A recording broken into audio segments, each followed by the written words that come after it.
All right, we are back. We are back. What's up, guys? Welcome to the stream. Yeah, I don't know what happened. Literally, the internet just like died on me. I don't know what the fuck happened there, chat. But we are back, man. The show ain't over. We ain't going nowhere. They could go ahead and try. I'm not leaving. I'm not fucking leaving. The show goes on. This is my home. They're gonna need a fucking wrecking ball to take me out of here. They're gonna need to send in the National Guard, a fucking SWAT team, because I ain't going nowhere. All right. We're not leaving, chat. We are not leaving. So they go ahead and try to get us out of here, but we're still here. Shadow ban the stream and all this other bullshit, but we are back, guys. We are back. Anyway. Okay. So where were we? I think we were right around here. All right. So John Bolton. Okay, let's go through this again. All right, John Bolton, okay, born November 20, 1948, is an American attorney, diplomat, Republican consultant, and political commentator. Also, if you guys want the stream that you missed from before, it's only on OSS. I took it down on Kick, took it down on YouTube, took it down on Rumble. It's only on OSS. So if you guys want the, Megyn Kelly and MTG breakdown, that's only on OSS, guys. So go ahead and check it out over there.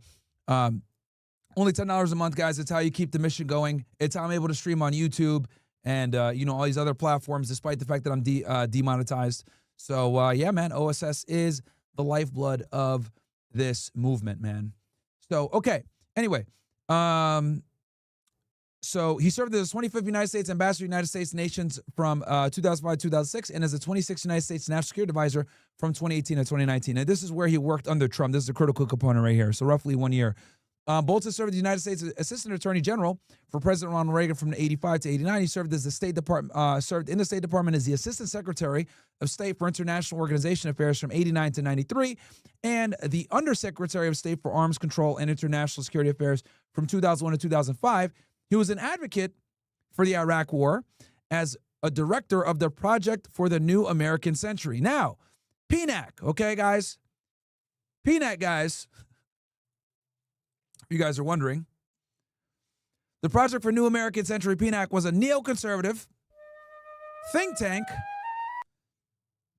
based in Washington, D.C. that focused on United States foreign policy. Was established as a nonprofit educational organization in 1997 and founded by who? William Crystal and Robert Kagan.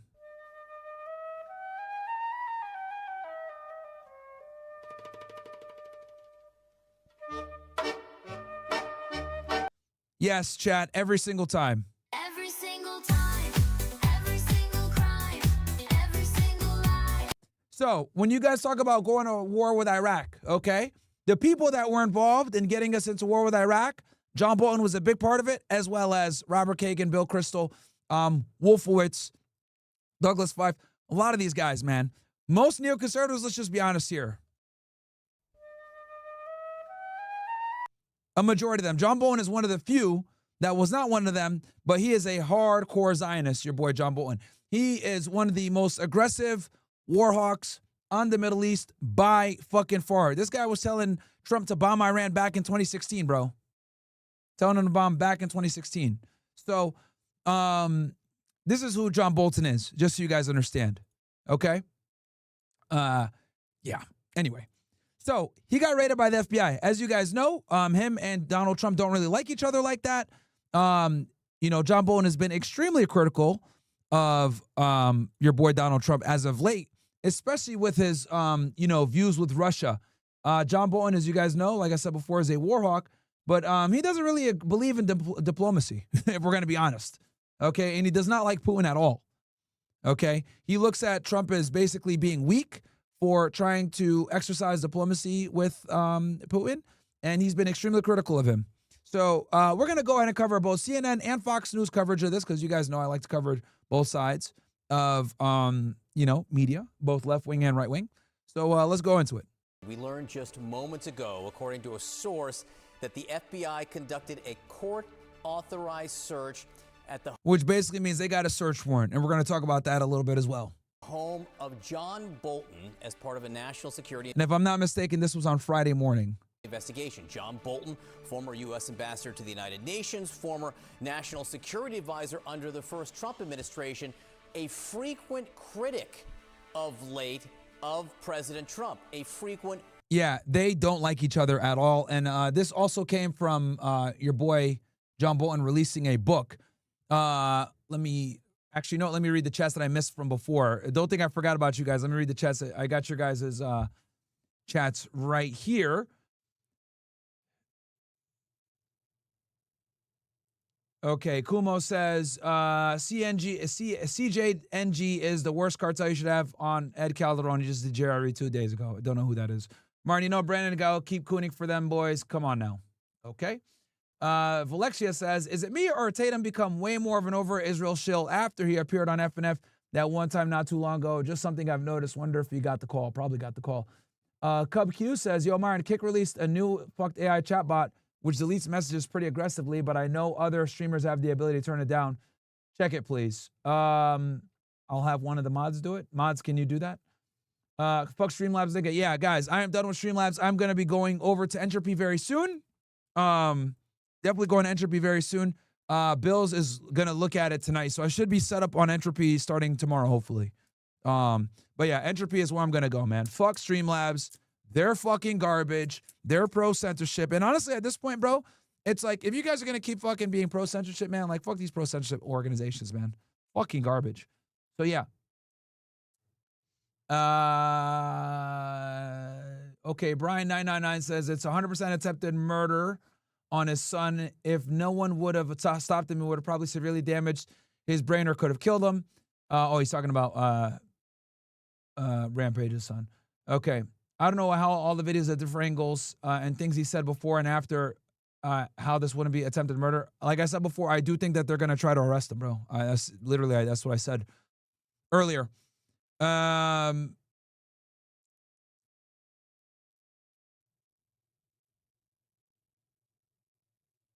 right. Also, as Graper says, we don't trust MTG. Check out what Nick said about it. Well, here's the thing, Graper. Like I said before, it says Graper. She's still waking up normies. You know what I mean? She's still waking up normies. So you got to understand that there's some people that simply won't come to this side of the internet because they don't like us, because they look at us as radicals. So people like MTG talking about this is a good thing because it's going to wake up a lot of normies.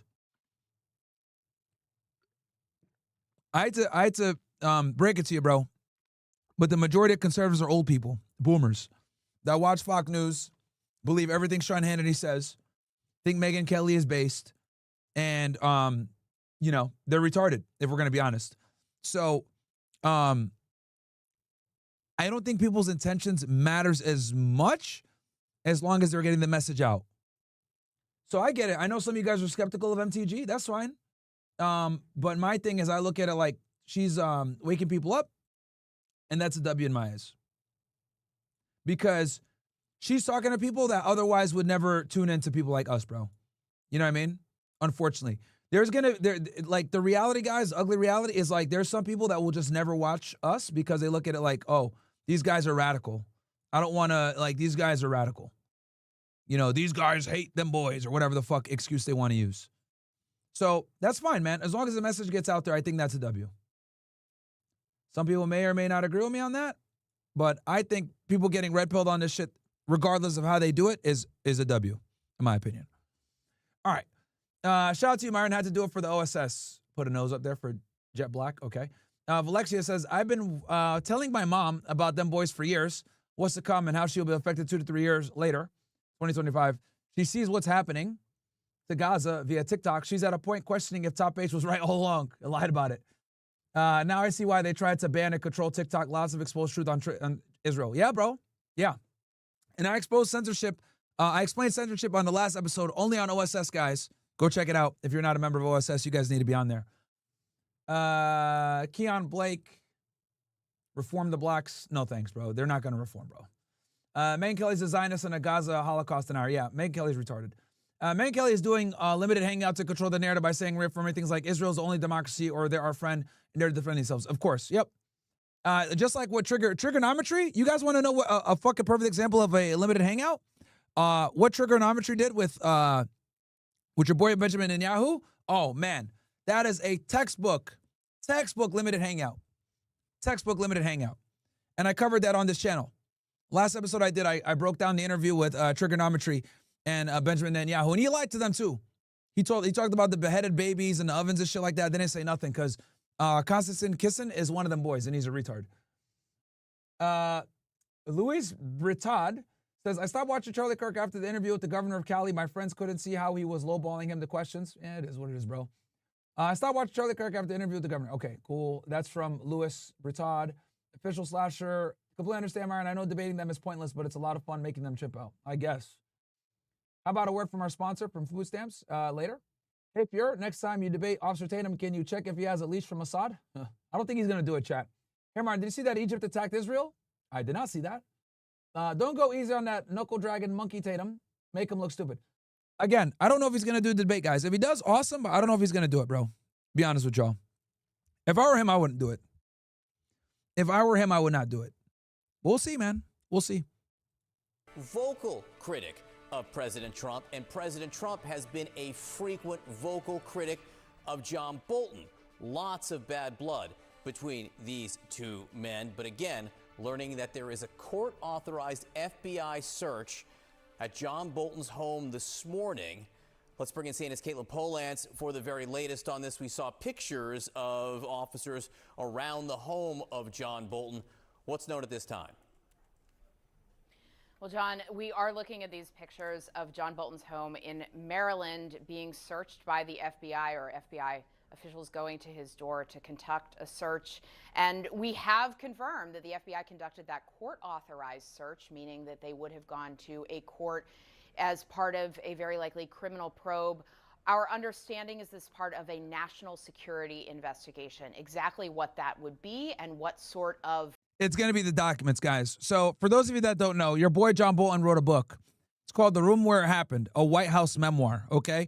And this book, right, allegedly had classified information in it, right? And it went through, anytime you're a former government employee and you write a book that, you know, might contain stuff that's classified, you have to go through like a review board. And he had put it through a review board, and they said, hey, you need to take this stuff out, or whatever. And apparently the original version, which had some of the classified stuff in it, leaked. Right? And they convened a grand jury about this back in like 2020, and he didn't get indicted, right? He did not get indicted back in 2020 because of this. So now, 5 years later, right, for them to be doing a search is raising quite a bit of questions. Reasoning the Justice Department and the FBI would give the court for conducting that national security search, still a huge... Basically, very similar to what Donald Trump himself got raided for a couple of years back, if you guys remember, at Mar-a-Lago.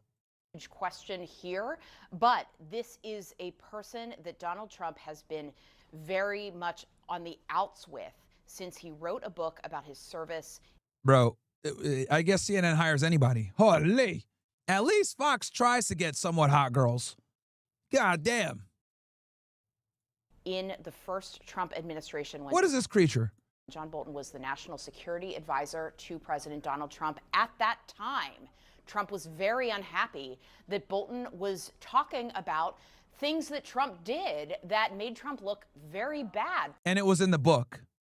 Publicly, ways that Trump himself handled other foreign leaders, national security, classified issues. And Trump at that time, back in 2020, was saying that John Bolton should face criminal problems for allegedly publishing classified information. Trump was saying that any conversation with him was classified, and thus none of it should have been able to be revealed in John Bolton's book. That then led to a grand jury investigation of John Bolton in the District of Columbia's federal court. It resulted in no charges. So what? Which tells you that the information was weak, guys, because it's pretty easy to get an indictment, roughly. So the fact that they did not get a true bill tells you that they didn't have that much information. What this is there a link to that situation?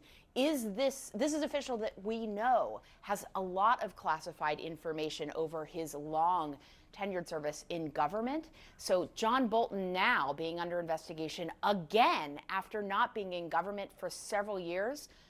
we are going to have a lot of questions going forward. I've reached out to John Bolton's attorney, Well, yeah, he's obviously not going to talk to you. handled his issues through the first grand jury investigation, and CNN reached Bolton directly this morning. Bolton said he was unaware of this FBI activity and was looking into it further. John. All right, Caitlin Polans for us, digging on this in Washington as this information continues to come in. One point Caitlin's making there. John Bolton had high-profile lawyers the first time around. He himself, a very accomplished lawyer as well. Yeah, I mean, he was the number 2 at the Department of Justice during the Reagan era, guys. He was literally Todd Blanche's equivalent today. Just to keep in mind. And Todd Blanche, for those of you that don't know, is Trump's defense attorney, who is now under Pam Bondi as the deputy attorney general for the United States. He was the one that actually interviewed your girl, Ghislaine Maxwell, which we're going to talk about that a bit later as well. And those critics and supporters of him would both, I think, concede that point. Yeah, and remember, it was since Trump came into office, he also stripped Bolton of a security clearance as well. This is not the first And he took his Secret Service security detail as well. time that they've gone after him. I remember at the time, Bolton, I think he kind of laughed about it because it wasn't as if he was looking for going to be leaning on that anytime soon. But let's continue covering this breaking news. Andy McCabe is sticking with us. Megan Hayes, David Urban, Caitlin Polans here as well. David, I was just looking back to just last week because John referenced it, which is the president was very unhappy with John Bolton and what he was saying, his take and his analysis of the president's meeting with Putin. I'm going to read this for you. This is what President Trump put out on social media. This was just a week ago on August 13th. Very unfair media at work on my meeting with Putin, constantly quoting fired losers and really dumb people like John Bolton, who just said that even though the meeting is on American soil, Putin has already won. What's that all about? That clearly, John, what do you think it is about John Bolton that gets so under Donald Trump's skin? Well, he clearly doesn't agree with the president. He clearly, attacks him on a wide variety of fronts, some justified, some perhaps not. But it's been pointed out, this doesn't stem, I don't believe, from this past week. I think this stems going back to 2020 when John Bolton published this book and the manuscript was leaked after the National Security Council told Bolton's lawyers that it could not be published because Yeah, so they had to remove parts of the book. Now, anytime you want to put out a book like this, right, of when you worked in government service, you dealt with classified stuff, you have to, have a review board look at it, and they go through and they see what's, possible, to be released and what's not. So the original manuscript is what got leaked that had the classified stuff in it.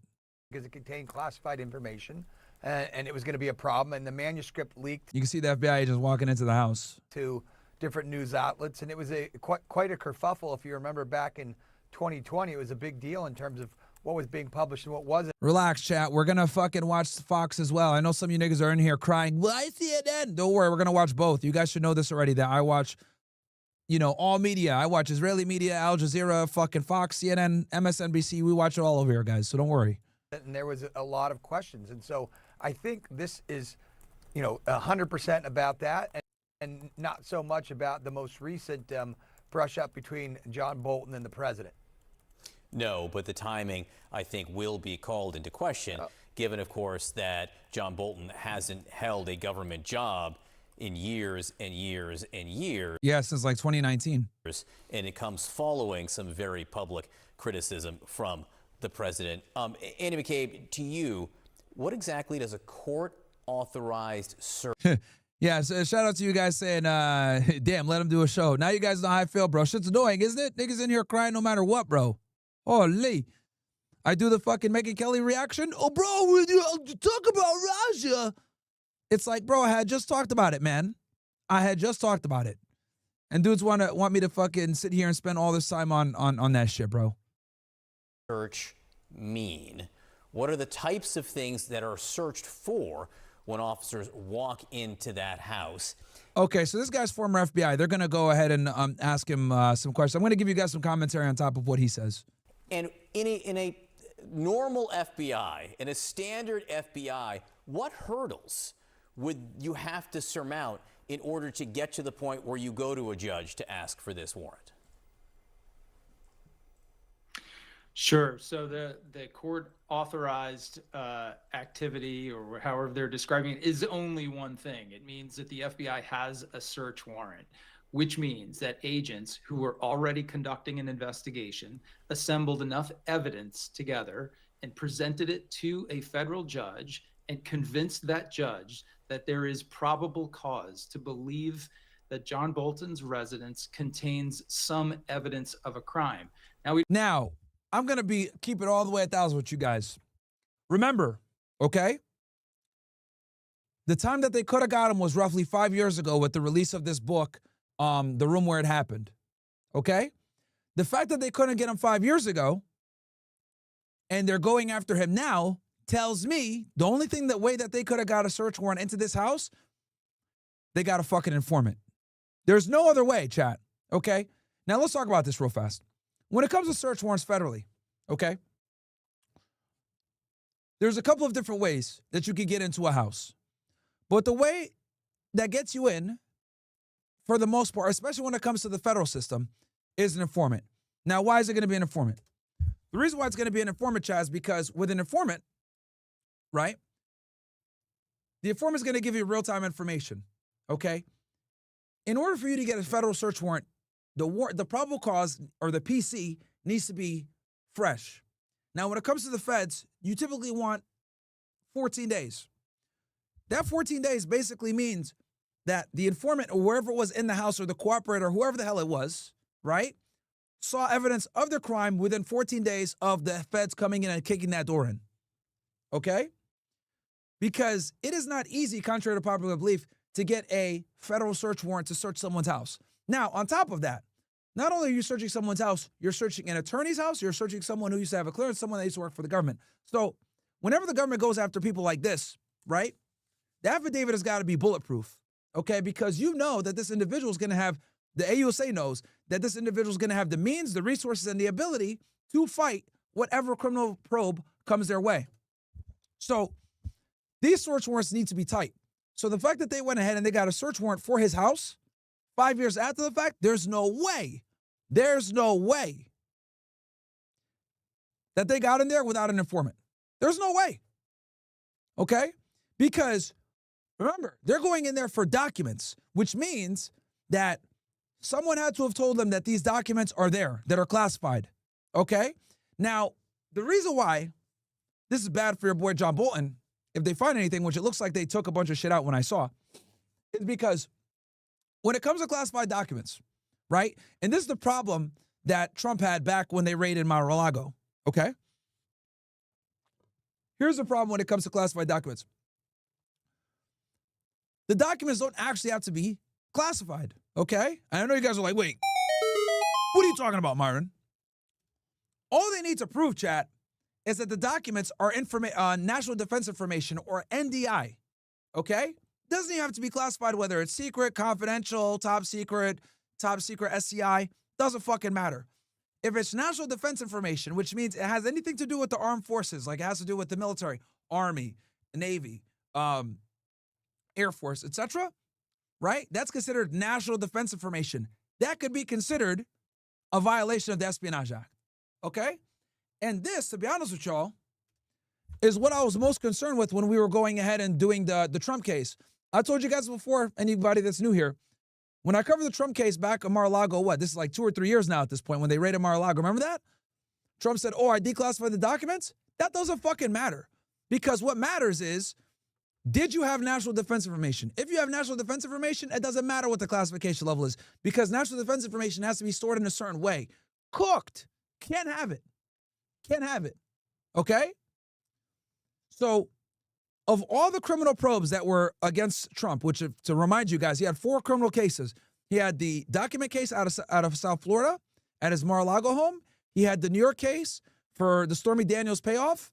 He had the Georgia RICO under Fani Willis with his lawyers.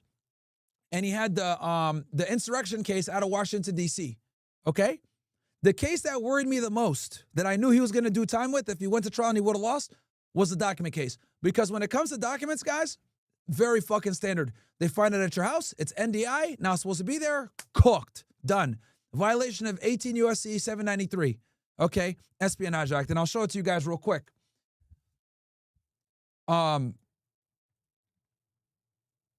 you go here, 18 USC 793, bam, gathering, transmitting, or losing national defense information.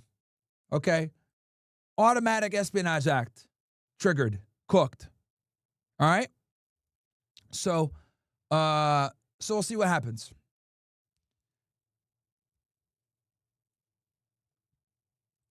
We don't know what that evidence is. We don't know what the crime is alleged to be. We don't have any of those facts at this point. But agents, I guarantee y'all it's gonna be it's going to be a 793 case, which is, like I told you guys before, the Espionage Act. you can't just go in and say to the judge, hey, I think that this guy has some classified documents around his house because he used to have an important job. That's not going to get you there. Typically, what you want for probable cause to enter a home is you want to be able to cite the testimony of a eyewitness, somebody who's already been in the. Exactly, aka an informant. Because with the federal system, it's very difficult to get search warrants if the PC isn't fresh, which typically, like I told y'all before, 14 days. Okay?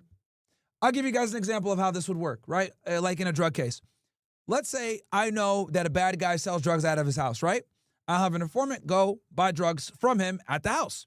He goes into the house, gets the stuff, comes back out, sells it to my informant. We do 2 buys like that, right? Now I have probable cause to believe that there's going to be more drugs at the house. So we do our 2 drug buys, right? Some judges want 3.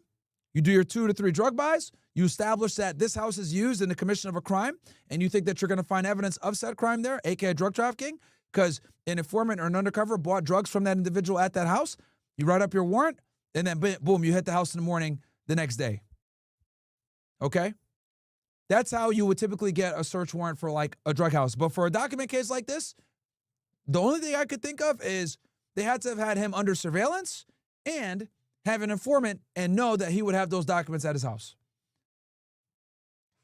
The home and has seen documents, or so it was probably a combination of surveillance. Maybe they saw him with some classified documents and go to his house, as well as an informant confirming that the documents are at the house. Who has spoken to the person and has reason to believe that they have documents. Or in the case of many national security cases where people who are in government are thought to be taking improperly materials home, something like that, those people are usually surveilled to assemble that sort of evidence to build towards a search warrant. So agents had to have some evidence here. We just don't know what that is at this point. Do we still have Caitlin Polance, guys? Caitlin, sorry, Caitlin, lots of moving parts as always. Do we know if this search of John Bolton's home has concluded?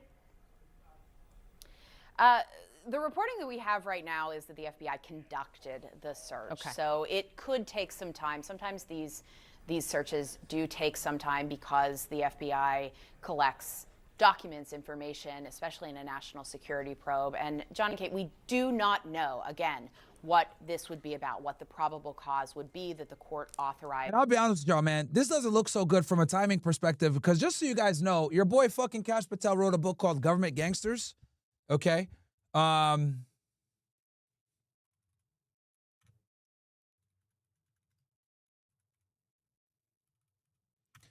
And in this book, Government Gangsters, Kash Patel, I'm almost certain John Bolton is on the list of people that he named in the deep state that need to get arrested.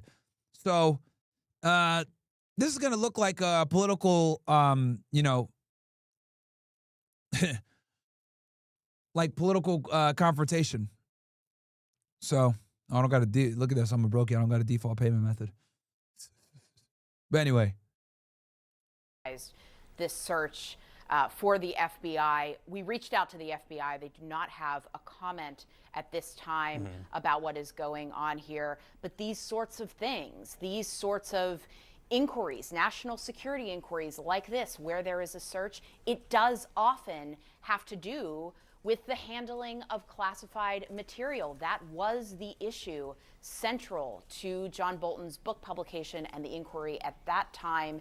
And, you know, there is a question here of, are they looking for some sort of records at his home that would support some sort of criminal inquiry that the Justice Department is mounting?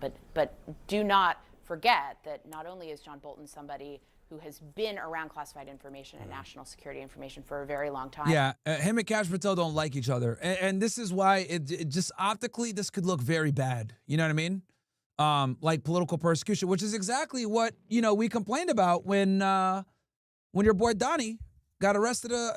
Well, he did get arrested. Technically, he did get indicted. But when they raided Mar-a-Lago, I'll never forget that shit, bro. You guys remember that shit?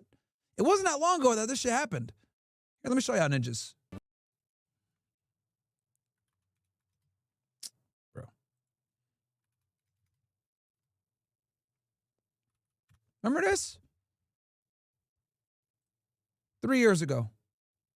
Unprecedented FBI search at the home of former President Trump at Mar-a-Lago in Florida. Same exact shit, man. Documents. Tonight, ABC News has learned that the FBI told the Secret Service just 45 minutes before they arrived. And then the Secret Service telling Mar-a-Lago staff just moments before those... Guys, smash that like button, by the way, on YouTube. We got 600 you ninjas in here. Smash that fucking like button. Support the mission, guys. Agents arrived.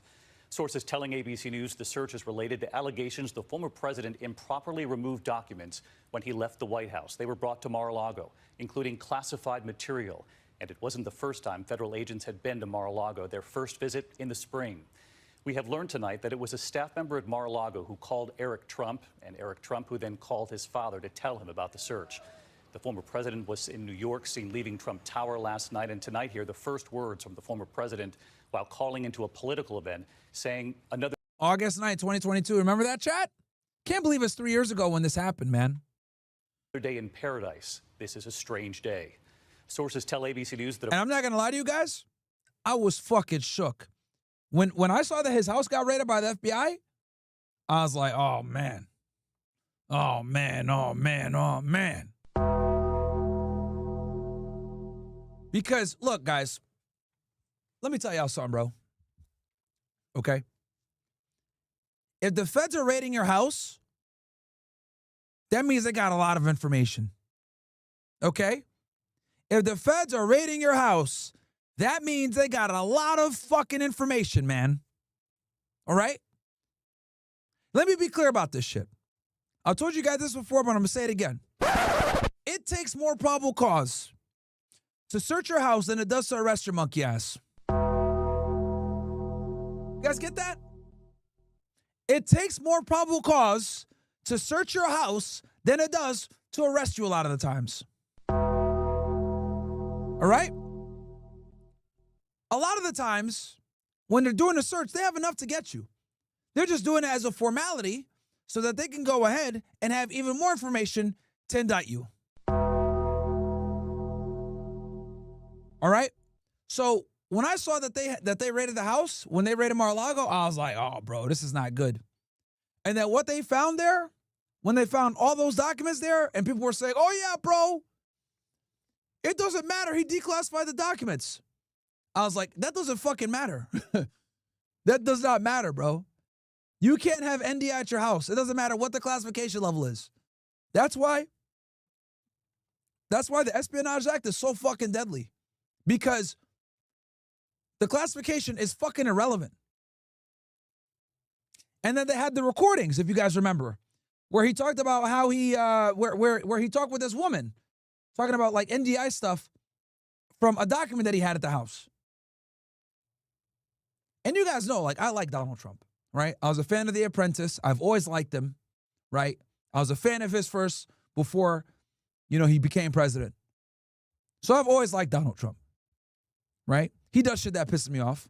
Like, for example, shilling for the Israelis. I don't like that. But the reality is you're never going to get everything you want in your presidential candidate. I'm sorry. You're just not, bro. If you get 50%, you should be happy. You're never going to get everything you want in your president. It is what it is. Right? But when they raided his house, I was like, oh, man.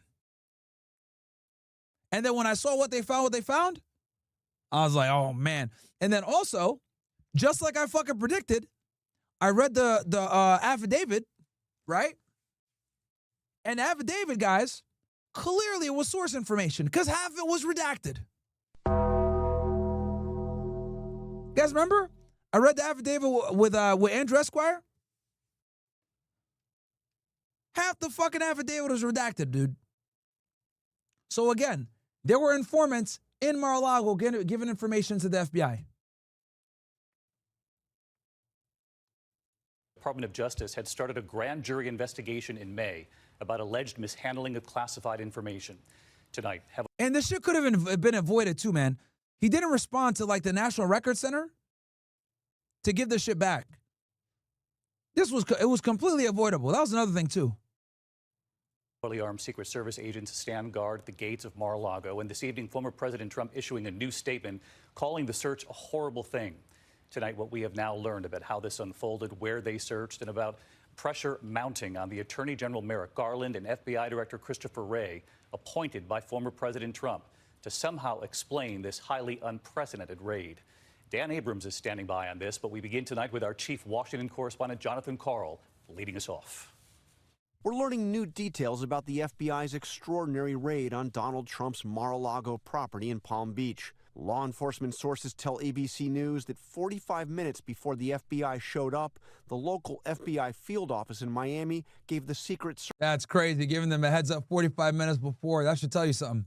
Service team in Mar-a-Lago. And it was one squad that ran this case out of Washington, D.C., by the way. Nobody knew about this shit.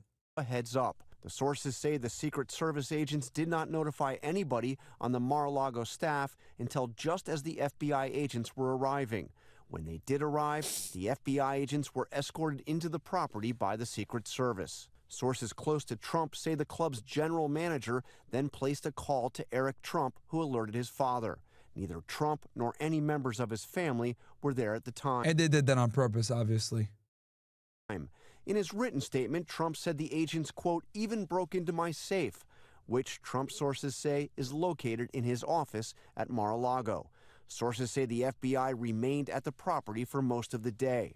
Other than his written statement, Trump's only public comment was a muted one when he called in for a Sarah Palin campaign event. Another day in paradise. This was a strange day. You probably all read about it. ABC News has learned this wasn't the first time federal law enforcement visited Mar-a-Lago on this matter.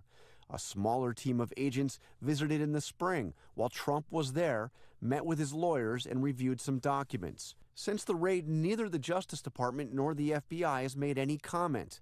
And the White House press secretary says President Biden knew nothing about it. The president was not briefed, was not aware of it. No one at the White House was given a heads up. No, that did not happen. When asked recently if former presidents are shielded from prosecution, Attorney General Merrick Garland said this. Well, we know that now. But before, nobody knew what the fuck was going on. No person is above the law in this country. Well, technically, that's why they were able to get Trump off. Apparently, well, under the acting authority of the United States as the president, you are pretty much immune. Now we know that. Nothing stops us. I don't know how to, maybe I'll say that again.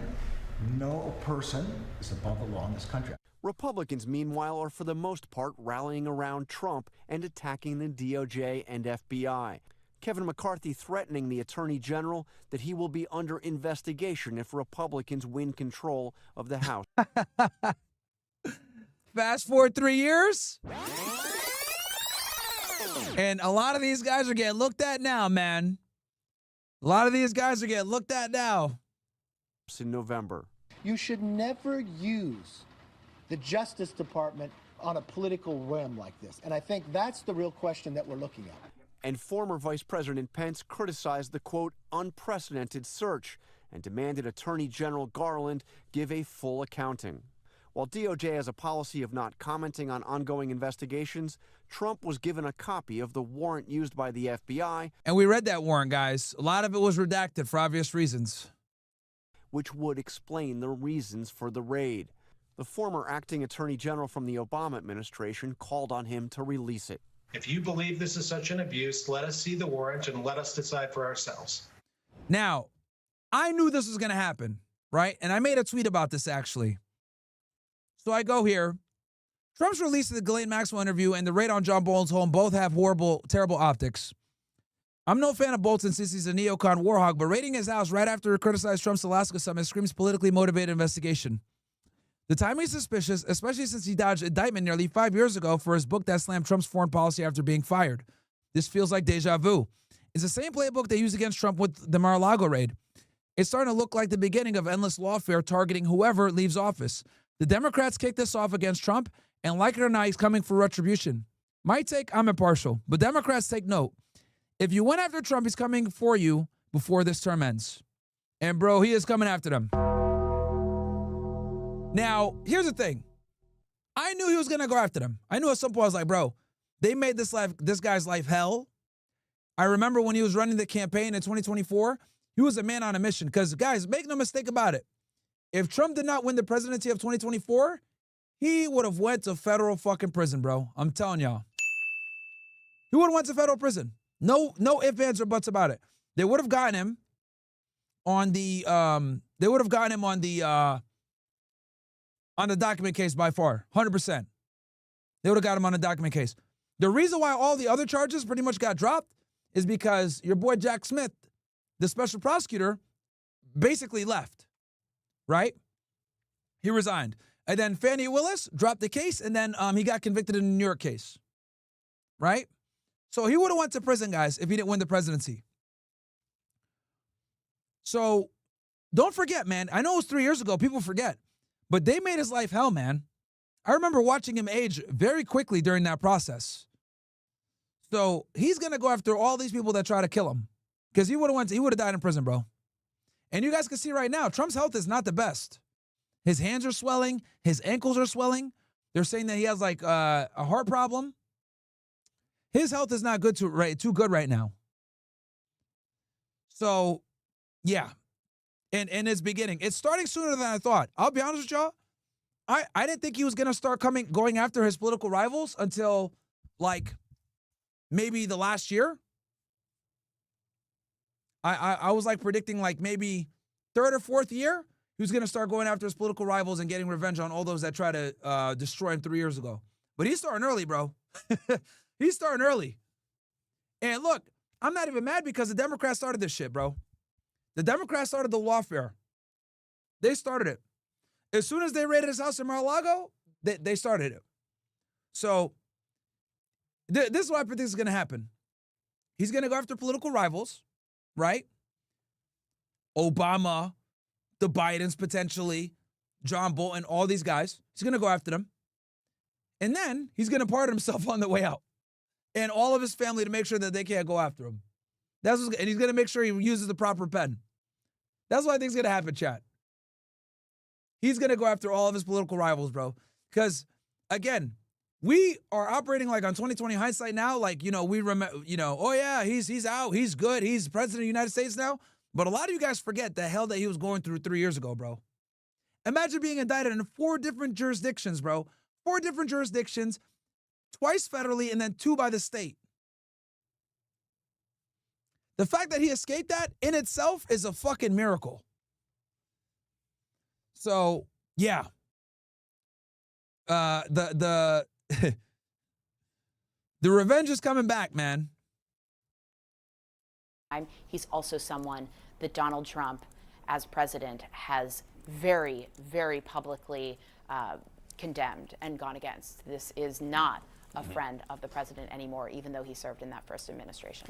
And we're waiting to hear from the White House itself on this. We'll try to get. Well, you guys also got to remember that, like in Donald Trump's first term, he was not, number one, he didn't think he was going to win, and then number two, the other thing that you guys got to remember is that since he did not have connections to Washington D.C. like that because he wasn't a politician, he was a fucking TV star, real estate mogul, all of his connections were in New York.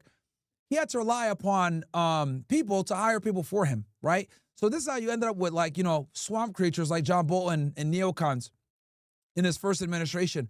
And obviously Trump has learned better because he wasn't able to get shit done his first term, the first couple years. So this is why if you look at the cabinet now versus the cabinet before, completely different. People make jokes, hey, like I've made jokes about it, like, Pam Bondi, Kristi Noem. A lot of these people are not fucking qualified. Kash Patel. Robert Kennedy. Like a lot of these people in his cabinet now, he's focusing on putting loyalists in versus people that are going to be, you know, swamp creatures that might be more qualified for the job. Because now he can get shit done. He has less people in his fucking way to get stuff done. I mean, think about it. First couple days he was in, how many executive orders did he sign? How many fucking reforms did he do? How much has he gotten done? He's gotten quite a bit done. As much as you guys may or may not like his policy, he's gotten a lot done being in office like, what, 8-9 months? More than a lot of other presidents. Regardless of whether you agree with it or not, that's not what I'm arguing here. I'm arguing that he got a lot done quickly because he doesn't have people in his fucking way like he did in the first administration. Comment from them as soon as we can. Megan Hayes, I'm old enough to remember when John Bolton was one of the attorneys on Bush versus Gore who was down in Florida trying to dig up documents. That does make me old. I'm old enough to remember when he was seen as a pariah by the left. He still is extraordinarily critical of Democrats any chances he gets. I mean, in the last election, he said he wasn't going to vote for President Trump, but he flat out refused to vote for the Democrat in the race. That's where he is politically. But what do you see when you look at this morning? What questions do you have? I mean, without knowing what this search is for, it seems like it's a very petty act by President Trump. It looks like it's just more revenge and more retribution on his political enemies. It's unfortunate to continue to weaponize the deal. Yeah, and this does have very bad optics because it's so far, you know, past. But again, the Democrats started this shit, bro. As soon as they raided Mar-a-Lago, they started this shit. So I knew this was coming. I knew he was going to get revenge on these motherfuckers. You know, I had, well, now I can say it. I had insider information. I knew that this was going to come. I just didn't think it was going to come this soon. You know, I know some people that are, you know, linked in with the administration. You know, now I can reveal it, right? Because obviously you guys know how I am. If someone tells me something in confidence, I'm not going to say anything. But now that you guys are seeing it, yeah, I knew this was coming. I just didn't think it was going to be this soon, bro. This is crazy. And he's going after people now. He said, fuck it, I'm going, fuck y'all niggas. You guys try to destroy my life, I'm coming after y'all, man. DOJ and weaponize the FBI. I mean, they have other things I'm sure that they could be doing besides raiding his house or, you know, executing this search warrant. So to me, it just seems extremely political, extremely petty, and just a really poor use of the resources of the DOJ and the FBI. So, you know, I'm not even going to give this nigga attention, bro. People are retarded. Dude comes into my chat, says, I know you're trying really hard, Myron. However, I'm not sure anyone gives a shit about what you think, no cap. Then why are you here, nigga? Get the fuck out of my chat, bro. Fucking retarded. Why are you in here, then? There you go. Joining us now, fucking idiots. All right. All right, now we can go to Fox News. Since you guys love Fox News. Live, that's video. David Spunt joins us now with more on this breaking news. Hey, David.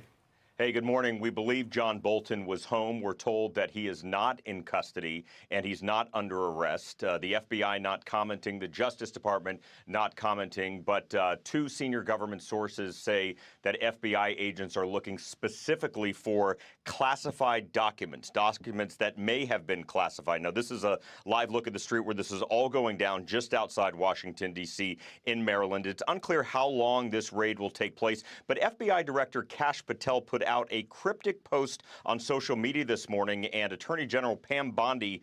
It's kind of funny because he said no one is above the law, and someone community noted it, man. Let me see if I can find it for you guys. It's kind of fucking funny.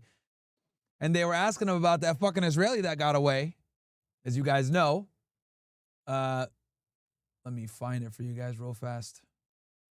Followed up with it. He says no one is above the law, FBI agents on a mission. Then she followed up talking about accountability. America's safety isn't negotiable. Justice will be pursued always. So it's not clear exactly how many documents they may be looking for, but we are told Bolton is not in custody. What's unclear, though, if he's being cooperative or not. We know, I said this about 20 minutes ago when I was on the air, his security clearances and his security details detail that he had, a government subsidized, security detail, was stripped by President Trump. He said that it was unnecessary. Bolton says that he is at risk from the Iran regime of potential assassination attempts or other sorts of plots. We've not yet heard from Ambassador Bolton, who served as President Trump's national security advisor in the first administration, but he's out there. He's been on TV recently. He just did an interview on another network a couple of days ago. A couple of weeks ago, he said on another network that he believes that the Justice Department is out for retribution and vengeance, and he believes that he will be a target. 2 weeks later, we see the FBI now gathering at his home in Bethesda, Maryland. But I want to point out that, this is very early in the process. We know that a magistrate judge would have had to sign off on this. The FBI doesn't just unilaterally decide to go into someone's home. Then this evidence, after it's analyzed, will be taken to a grand jury, and a grand jury will decide if there is enough evidence for federal charges, guys. David, have we seen them come out with anything? We keep seeing FBI agents going in. They've been there since 7, so an hour and 3 minutes. Have they retrieved anything? I have not seen anybody come out with anything on camera yet, but we're told, yes, they are inside looking at documents. They will be. All right, so I found it, but it doesn't look like, I guess they got the community note off, but they did have a community note on there. And then obviously Ian Carroll goes, unless they're a Jewish pedophile, then they're free to go to Israel. 78K likes on that shit. Because you got 91K on this. So I would consider this a ratio, chat, because 19.4 million views, 91K. He got only 1.2 million views on it, but 78K. That's a ratio, my friends. That is a ratio. But I will give credit to FBI in this case where they've lowered the street crime down. I'll give them credit for that. Because the thing is that Bongino and Kash Patel have basically dragged the FBI out. Because a lot of the times, I'll keep it 1,000 with you guys. As someone that used to work with the FBI quite a bit, a lot of them are lazy. A lot of them don't go out. They don't hit the fucking streets. They don't do surveillance. They don't arrest people. They don't do shit. They're not on task forces. They're just chilling, fucking beating off in the back. Want to be home by 5 o'clock and shit like that. A lot of these guys are like just desk agents. Don't do shit, right? So what Bongino and Kash Patel basically did was he was like, yo, you guys got to fucking go out and do shit, bro. Like, you guys got to be out making arrests. You guys got to do shit. So violent crime has went down quite a bit because they're really targeting street crime and really targeting gangs and putting them on every fucking task force. So I will say that that's a good thing that Bongino and Patel have done. Obviously, that's a W on their end. But the L is that they're, the Epstein files, bro. Epstein files, like, big black eye for the administration, man. Big black eye for the administration. So, and it sucks because it overrides all the work that they're doing. Because I do follow Bongino and Patel and I see what they're doing. And I'm like, me being a former agent, like, I know how useless the FBI used to be. So seeing that, like, they're really making them go out there and do shit is good. But the problem is that no one gives a fuck about none of that stuff or appreciates it, right? Because they're like, yo, you told us you would declassify this stuff. Where is it? So a lot of their work is getting fucking, overridden by the lack of transparency with the Epstein stuff. Big fucking L. Big L. So, it is what it is.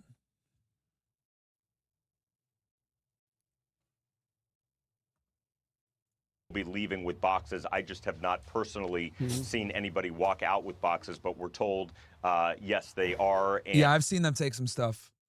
And they may be looking at other sites connected to Ambassador. And when they got a search warrant for documents, bro, they can fuck the house up, man. Bolton. They're looking for thumb drives, computers, laptops, phones. As far as any other people that may be targeted today, one senior official that I spoke to that has been briefed on this says it does not appear that is so. It appears right now, and I want to always couch that it appears as of 8:03 in the morning that this is the only person that would be involved today, the only target involved today. So that. All right, let me read some of these chats. Okay, Waylo says only 1 hour on YouTube today, WSS, for the loser on YouTube. Yeah, it's like a battle between y'all. Food Stamp says something happens to Nick on Friday. He was off for 30 minutes. We held the OSS chat down, Myron. Wait, what? Something happens to Nick on Friday. He was off for 30 minutes? What do you mean? His stream went down?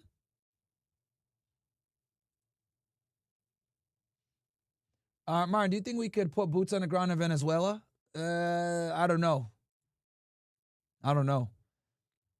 Hey, Myron, I've been looking into dogs that can be used protectively. I came across Buurtserin. Ever heard of them? What do you think about them? Also, what made you choose a Border Collie and not a Belgian Malinois or any other dog? I've never heard of that dog breed that you mentioned. But what made me go with the Border Collie? Border Collies are the smartest. Border Collies are the smartest dogs in the world. And then, Belgian Malinois are ugly, bro. I ain't gonna lie. Great dogs, smart dogs, good cop dogs, German Shepherds as well, but they're ugly, bro. They're ugly. And they're just not as smart as Border Collies. Border Collies are handsome and they're smart. Pause. Like, you guys see Frank? Frank is literally like a specimen. Just so you guys know. I've had Frank looked at by like other dog trainers, and they've all conclusively said that Frank is a genius in dog world. He's a genius. Compared to like other dogs. So, yeah. Iron says, Myron, what's a good nigga you looking healthy and hydrated today? Shout out to the real ninjas. I appreciate that. Watcher from the UK, keep up the great work, bro. Thank you, British Harry. Alan says, just watch the clip with that simp boomer. He was literally making an argument that men should be okay with being at the whims of women and hope for the best. Wait, what? What are you talking about, bro? What clip is that? Send me that clip. Jason Hurst, $50 to debrief. Thank you, Jason. Also, just so you guys know, I'm going to be doing, right now, Myron Gaines X is down. So you guys got to, donate on either Rumble Rants or OSS. But I am going to make an Entropy account very soon. So you guys could donate on there. Because Stream Elements is fucking garbage. And they are pro-censorship. Controlled by them boys. So I will be on Entropy very soon. And I'll put text-to-speech on there. I'm probably going to make the limit $50. But you guys will be able to have TTS as well. Because I know a lot of you guys have been asking me for TTS. So TTS is coming, chat. It is coming. Probably going to make it $50 though. For TTS. Grimley says, South Carolina. Active shooter report on the University of South Carolina's Columbia campus? No way. What? Bruh. Nigga. I'm supposed to be there in like 4 days. What? Hold on, bro. Yo.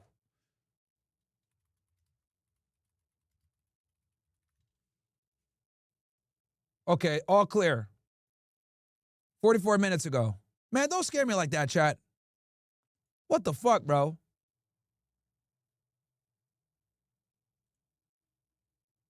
All clear, University of South Carolina campus, active shooter report, sheriff says. Bruh. What the fuck, man?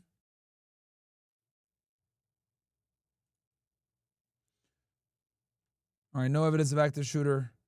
All right, good. Good. Nobody's hurt. Everybody's good. All right. I'll be out there.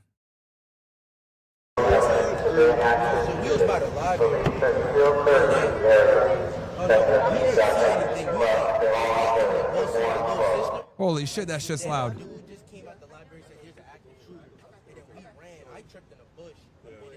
This nigga.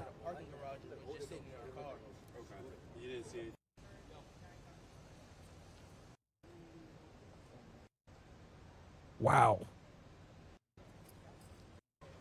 Well, I will be there this Thursday, guys. Glad it's clear. Glad nobody's hurt.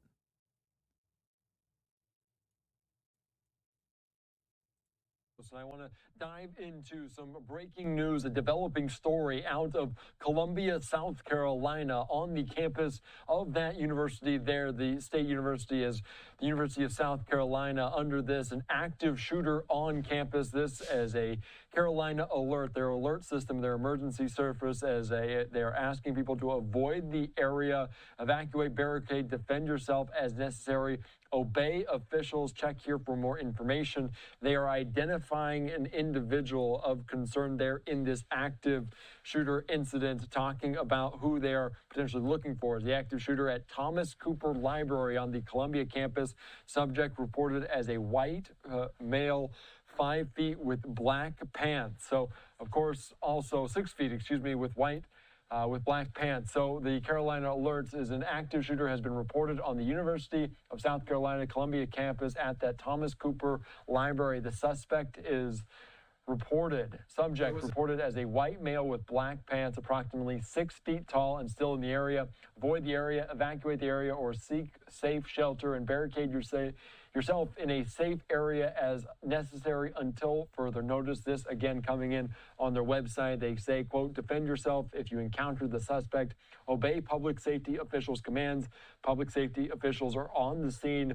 Additional safety information can be found on their website. So these are the alerts coming in, and you can imagine just what is going through the mind of students and parents here as we're just beginning a new fall session. We saw over the last several days 2 different false active shooter reports in Villanova, in Philadelphia, also one at UT Chattanooga. So obviously this is concerning as they have identified a subject, a potential suspect in this active shooter incident there on the campus at South Carolina at USC in that Palmetto State. They're saying this is taking place at the Thomas Cooper Library on the Columbia campus at the heart of the state, and we are not aware of any injury. So the last I saw, guys, it seems as though it's all clear now. But if you guys are wondering, I think right now we're still good. I will be at the University of California. Get tickets now while you guys can. August 29th, I'm going to be out there. It's going to be lit. That's going to be Friday. I'm going to be out there. Starts at 11 a.m. And then I'm going to have a speech at 7 p.m. Russell House Patio, University of South Carolina, and Russell House Ballroom, where I'm going to be doing the speech. This is not ticketed, but this is ticketed. So go ahead and, guys, also, here's the website right here, ossarmy.com. You get the tickets here for August 29th. Shout out to my guy, Brett, who runs the website. He does everything there. If you guys want to get a discount on the merch right here, join the Telegram. Here's the events. I'm going to be in Vegas in September, and then I'm going to be in North Carolina September 11th, and you can get your tickets here. So this is the website, guys, ossarmy.com, where you guys get all the updates on all the stuff. And then, we might as well run our ad. Why not? All right, guys, we're going to be stepping it up with the OSS, but only for the guys that are the real active supporters. So this is how it's going to go. We're going to start giving away merch bundles once a month. All kinds of merch can be given away to you guys for supporting. Also, we're going to be doing call-in parts of the show where members of the OSS Army can go in and call into the show and give their takes on certain different types of topics, whatever we're talking about on that particular day. Also, we're going to start doing shows, guys, where we're going to do parts that are only OSS members so that we can actually say what we want to say, put the memes up on screen that we want to put up, and not have to worry about censorship. Unfortunately, even on regular platforms, we can still get clicked and put out of context and still be labeled for cancellation. All the uncensored stuff that we want to do, it's going to be on the OSS members portion only. Now, I know what you guys are wondering. Oh my God, Myron, no, I can't afford it. No problem. It's going to be only $1 to get in, guys, for the first month, and it goes to regular dues price. So get in there, join us, allow us to be able to continue the fight against censorship, because even on free speech platforms, they clip our shit and try to cancel us anyway.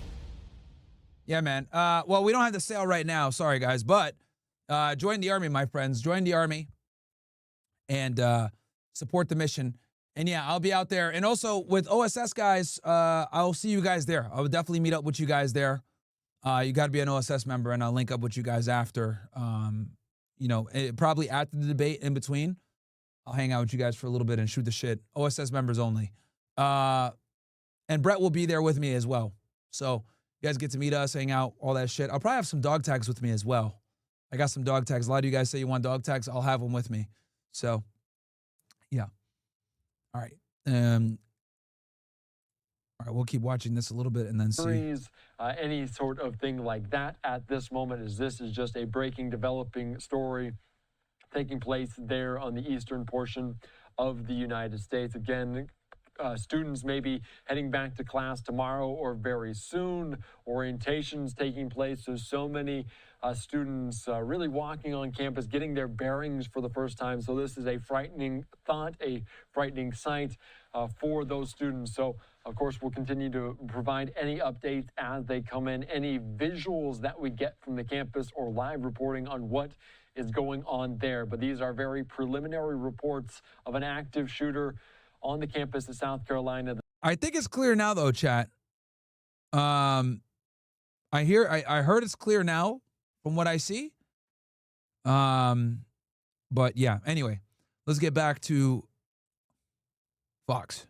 That's what we're looking at right now, guys. So we know that you just mentioned that the FBI Director Kash Patel, 58 minutes ago, put out this: "No one is above the law. FBI agents on a mission." And then Dan Bongino, the Assistant FBI Director, says 10 minutes later, "Public corruption will not be tolerated." That's interesting. And it's retweeting, it's building on Kash Patel's post. It certainly is. And I will say that notably, and it might be a bit of a coincidence, and it's somewhat unrelated, probably very unrelated, but President Trump's, then former President Trump's home, when he was former president, Mar-a-Lago, was raided for classified documents. And that was a little bit more than 3 years ago. That was August, early August of 2022. And he was not home at the time. We're told Bolton was home today. But again, I'm told that he's not in any sort of custody or he's not under arrest. So it's very possible we may see him fly to a camera today, talk about this, put out some I doubt he'll talk. I don't think he's going to talk too much. He's a lawyer. He knows that saying anything is going to fuck him up. sort of statement, whether it be through his attorney or whether it be through whether it be something that he says himself. So I'm assuming you've not seen the search warrant in this case, but you've seen other search warrants in cases like this.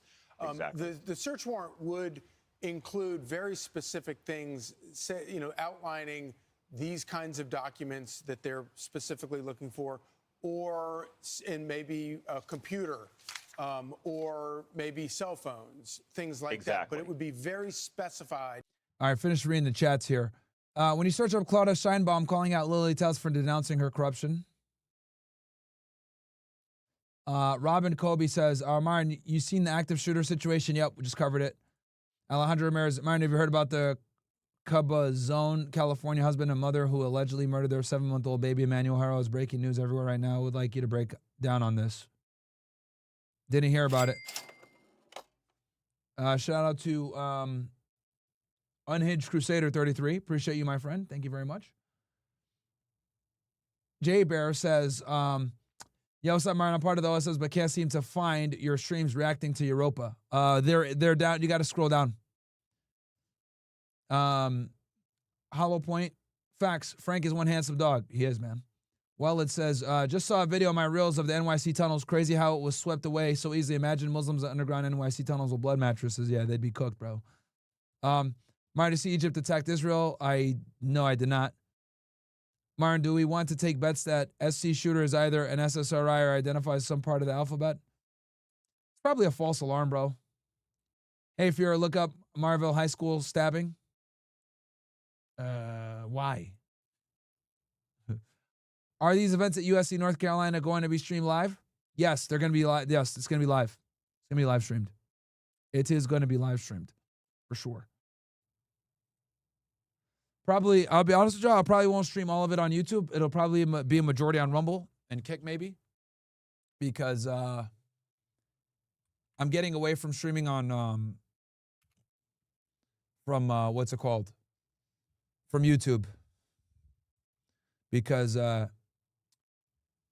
YouTube labels everything as pretty much hate speech. So if we want to get remonetized, we got to stop streaming on there. So, yeah. There would be very specific things listed in that search warrant.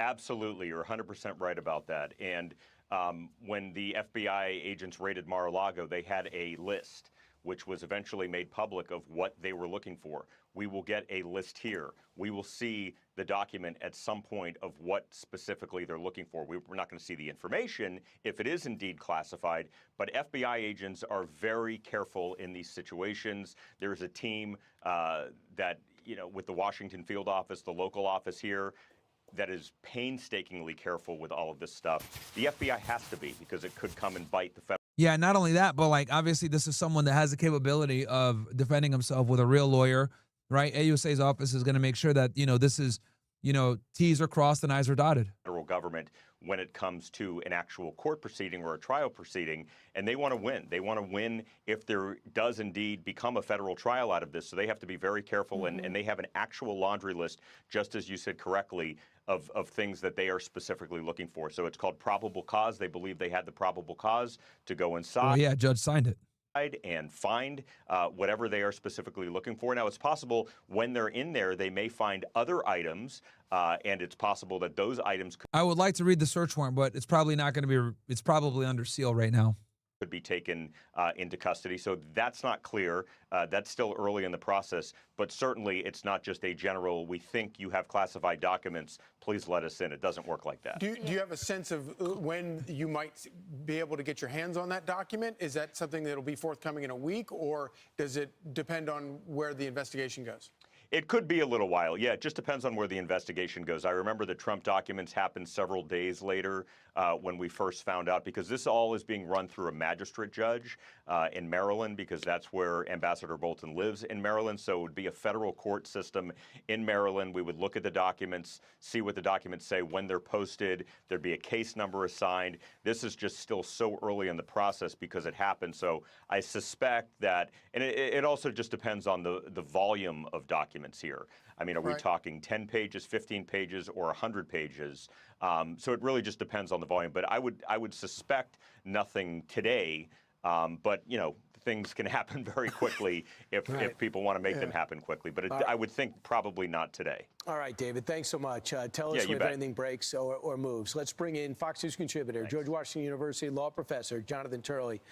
Jonathan, what do you think they have to have ahead of time in order to make this raid something palatable for a judge to sign off on?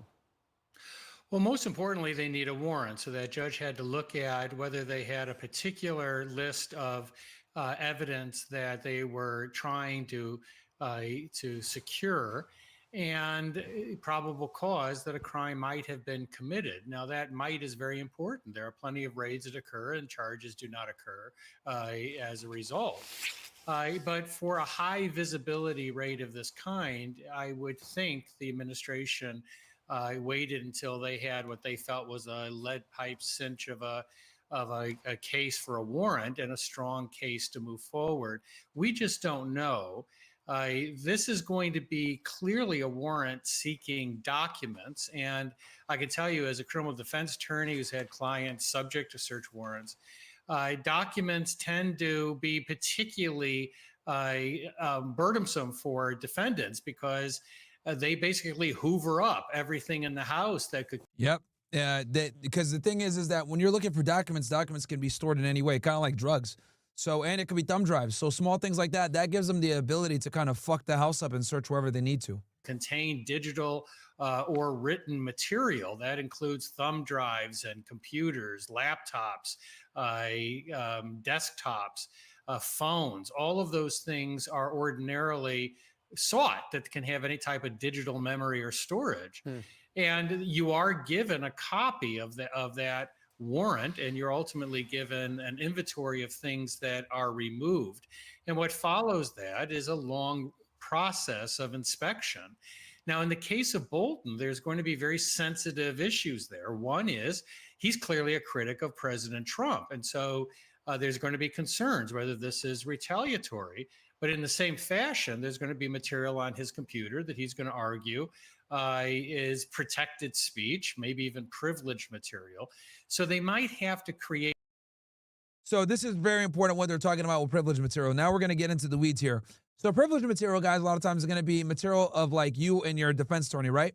So what they're going to do is, because I've done this before as well when you do a search warrant, right? And the FBI is going to do this where you're going to have something called like a taint team, okay?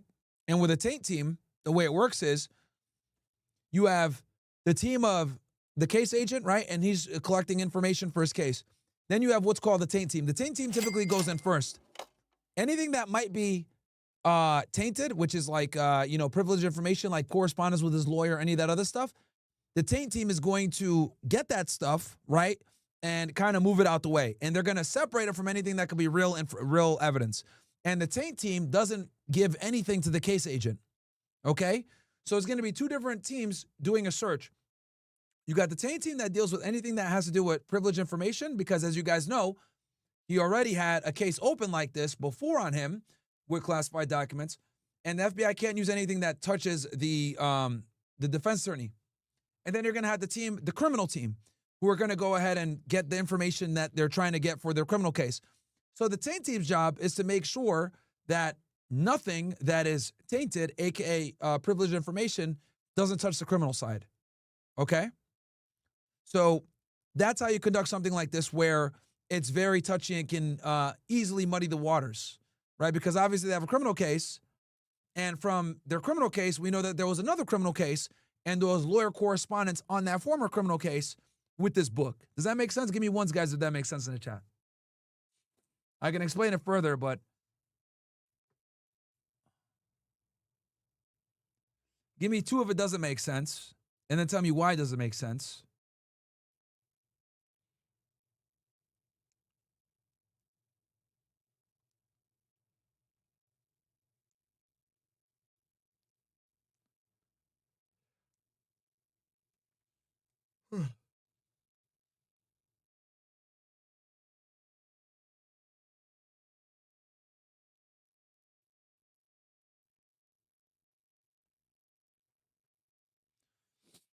All right, I don't really see any twos. Okay.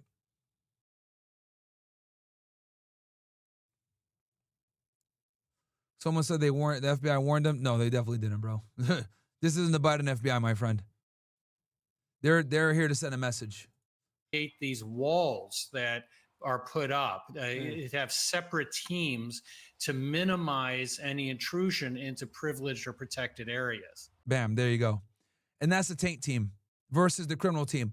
So the guys on the taint team are not going to be testifying. They're not involved in the case. They're literally there to ensure that the privileged information doesn't touch the information that could be used in a criminal case. Everything that's correspondence with lawyers protected can't be used against them. Yeah, Jonathan, I remember when Mar-a-Lago was raided and Melania had said that they even went through her closet, they went through her drawers. It can be very intrusive, but I know when you're the FBI and you're looking for... Oh, yeah, they're going to go through everything, bro. They're going to go through everything. For any evidence, you have to look everywhere. And they fuck your house up, too.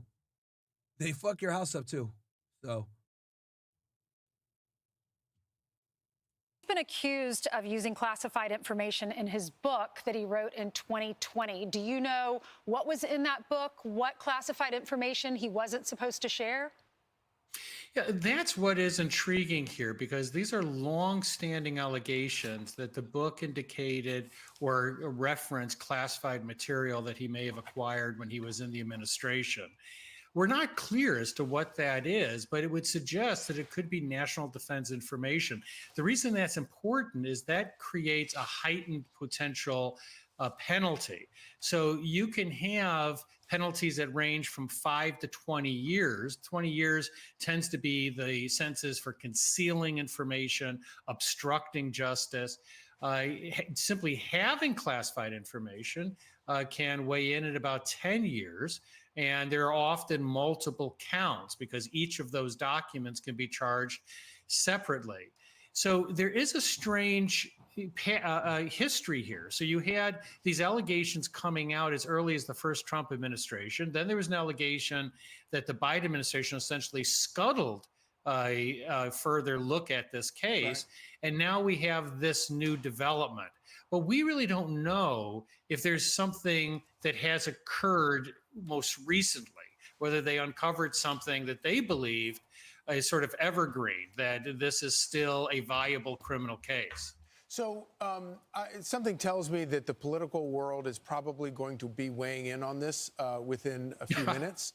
But does it, going back to what you just said a minute ago, does it give some sort of further credence to the Trump administration that they had a lot of questions back before the book came out the Trump administration, the first Trump administration, had serious concerns about much of what went into that book. And I think that their concerns were raised after he submitted the book, The Room Where It Happened, to the government to take a look at some of, to basically give clearance to some of the passages in there. Does it give the Trump administration, the current one, any sort of credence or credibility that they laid the marker down previously, that they had problems with some of these concerns well before, not that Bolton hadn't turned on the Trump administration earlier, but well before he turned into the critic that he is today? Yeah, these books are very messy in terms of federal law and regulations. You're supposed to get pre-approval if you are Creates a lot of problems for you. I think he made like $2 million from this book, though, if I'm not mistaken. relying upon information you acquired, particularly that's classified. I don't know what occurred in any pre-review. I think they held up the release.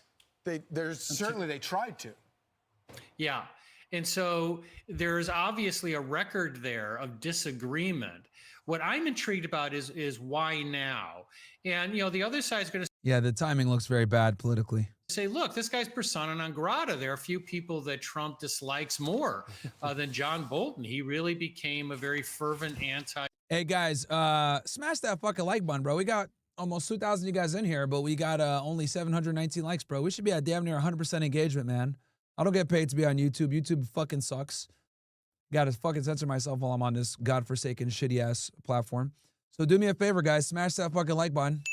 Okay, support the mission. That's all I ask. Smash that like button. Trump critic during the campaign. And so there's going to be close scrutiny as to whether there is an independent and legitimate basis to take this step.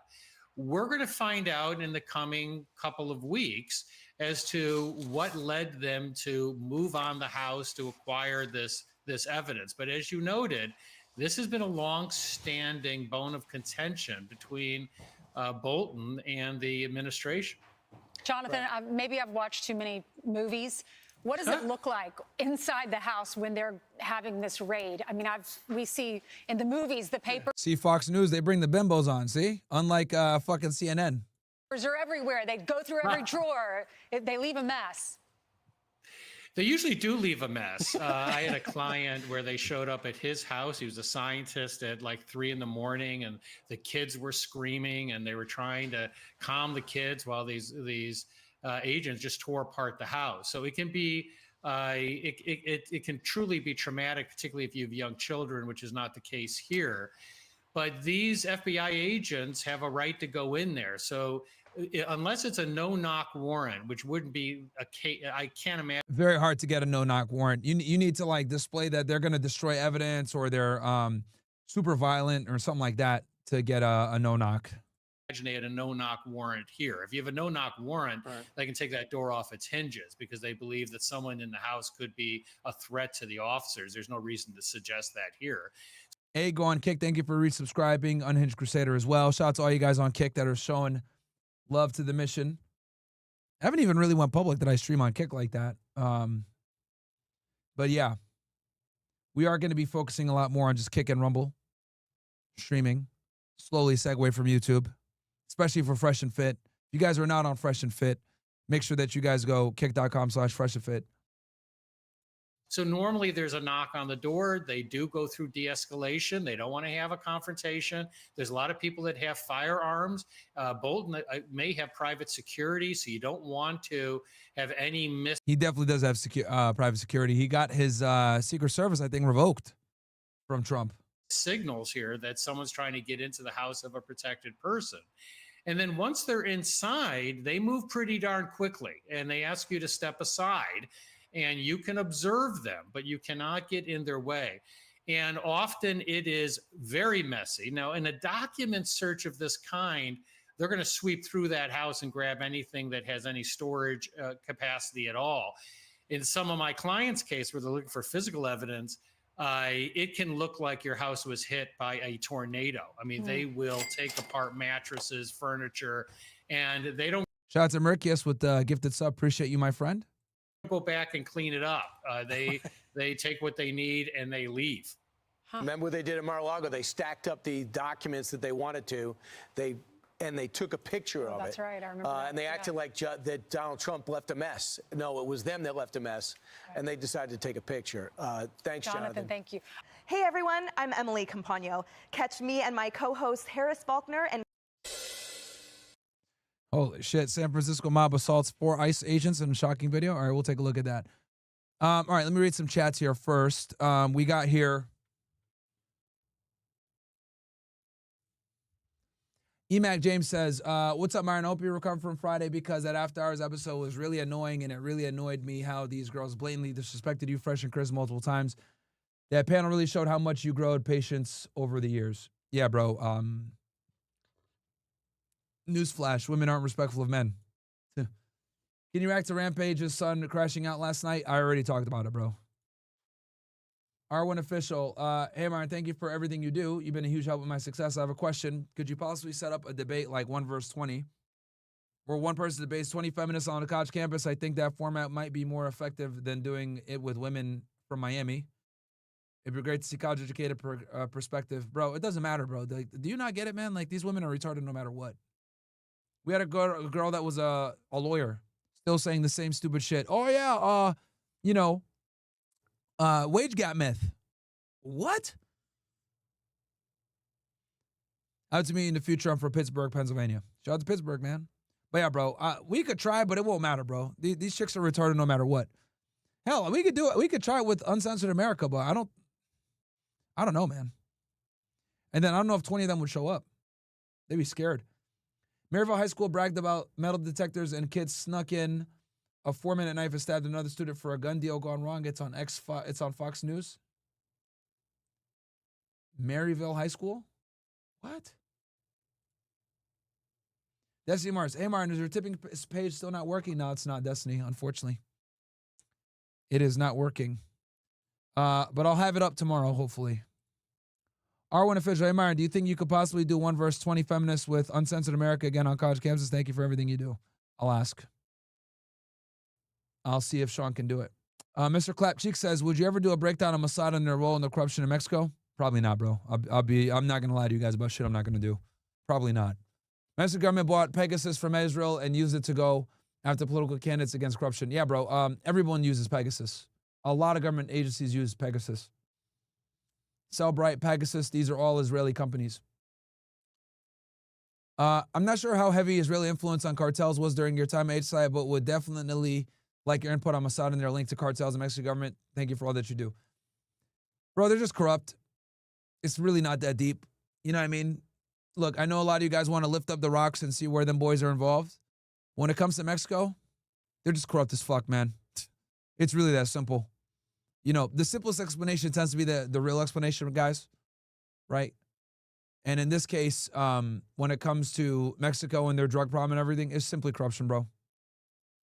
That's what it is. Simply corruption. Berto says, 3-4 says, can you talk about PragerU controversy? It's a right-wing media for kids replacing PBS. /been a supporter for over 3 years. Love your political takes. So I appreciate that. I mean, PragerU, I mean, bro, PragerU, all you got to do is look at who runs it.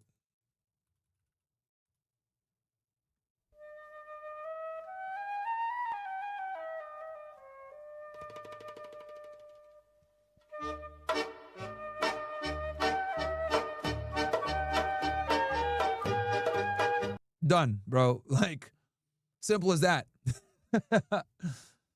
Berto, there's no real controversy when it comes to PragerU. We know who runs that shit, bro. Right? Breitbart, PragerU. That's what I'm trying to tell you guys when I tell you guys that right-wing media is controlled by them boys. I'm not kidding around, dude. Where were we? Right here. Oh no. Oh yeah, we finished this. Hold on. Oh yeah, I want to talk about Venezuela as well.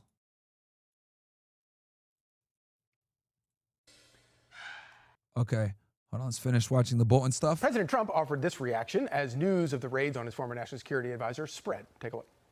Have you been briefed on the FBI raid of John Bolton? No, I don't know about it. I saw it on television Come on, man. He had to have known about it. this morning. I'm not a fan of John Bolton. He's a real sort of a lowlife. Do you expect the DOJ to brief you on this? Yeah, they'll brief me probably today sometime. And the foreign minister. I tell Pam and I tell the group, I don't want to know, but just you have to do what you have to do. I don't want to know about it. It's not necessary. I could know about it. I could be the one starting it. I'm actually the chief law enforcement officer, but I feel that it's. They ran with that one. They got mad when he said that. When he said he's the chief law enforcement officer. It's better this way. Here with the reaction, Fox News contributor and former FBI special agent Nicole Parker and Fox News legal analyst Greg Jarrett. Thank you both for joining us this evening. I want to start with you, Nicole. Could you begin by kind of walking us through the process by which FBI agents obtain a search warrant to go into John Bolton's house this morning? Absolutely. First of all, there has to, there's something that the FBI has that would lead them to believe that a crime may have been committed. And again, they take all of the evidence that they have, and the FBI agent assigned to the investigation will gather that. They'll come up with an affidavit, a probable cause statement. They work with the federal prosecutor or the AUSA, and they take all of that information and they go before a magistrate judge. Yeah, so they're going to write up an affidavit, and in an affidavit, they're going to put out all the probable cause, which, like I explained to you guys before, that probable cause is going to probably have to be heavily reliant upon an informant, because you're going to need real-time information that shows that evidence of a crime is going to be located at this residence, and 9 out of 10 times that's going to be informant information. That's why I'm so confident that the reason why they were able to get in there on a case like this, which is kind of old, to be honest with y'all, when it comes to the book, they had to have had timely information based off informants, because even if you got him on surveillance, unless they got him on surveillance where they know that he had classified information and they watched him pick up the classified information and go home and then go to his house with the classified information, that's another way. But I doubt that that's what they did, because that would require 24-hour surveillance, and they would need to know that whatever he has in his hand is a classified document. That'd be a lot harder to establish. So what I'm willing to bet is there was an informant involved, 100%. And then the magistrate judge reviews the affidavit, and the FBI agent raises their right hand under oath. They take an oath. They swear that everything in there is true to the best of their knowledge. And then the agent signs it and the judge signs it. The judge reviews the information, and they determine whether or not they believe that there's probable cause that this information is correct and that a crime was committed. Well, they don't tell you to raise your hand until they think that it's enough. If it's enough, then that's when they tell you this. You could tell this chick didn't really write a lot of affidavits. And be honest with y'all, a lot of FBI agents don't. I've told you guys this before. I'll say it again. A lot of FBI agents don't make a criminal arrest until 5 years into their career. A lot of them don't write an affidavit or a search warrant or a criminal complaint until years into their career. A typical FBI agent, especially like in a slow field office, like a Washington, D.C. or some shit like that, might not make a criminal arrest until they're years on the job, which is fucking comical. Because I remember I was making criminal arrests my first fucking a few weeks on the border. And there's a difference between starting your career with HSI on the Southwest border versus like starting your career with the FBI in like a slower interior office somewhere. Yeah, you're not raising your hand until okay, let me break it down how it really goes. When you feel like you got enough information, right? You're working with your AUSA the whole time, by the way. There's a criminal case open.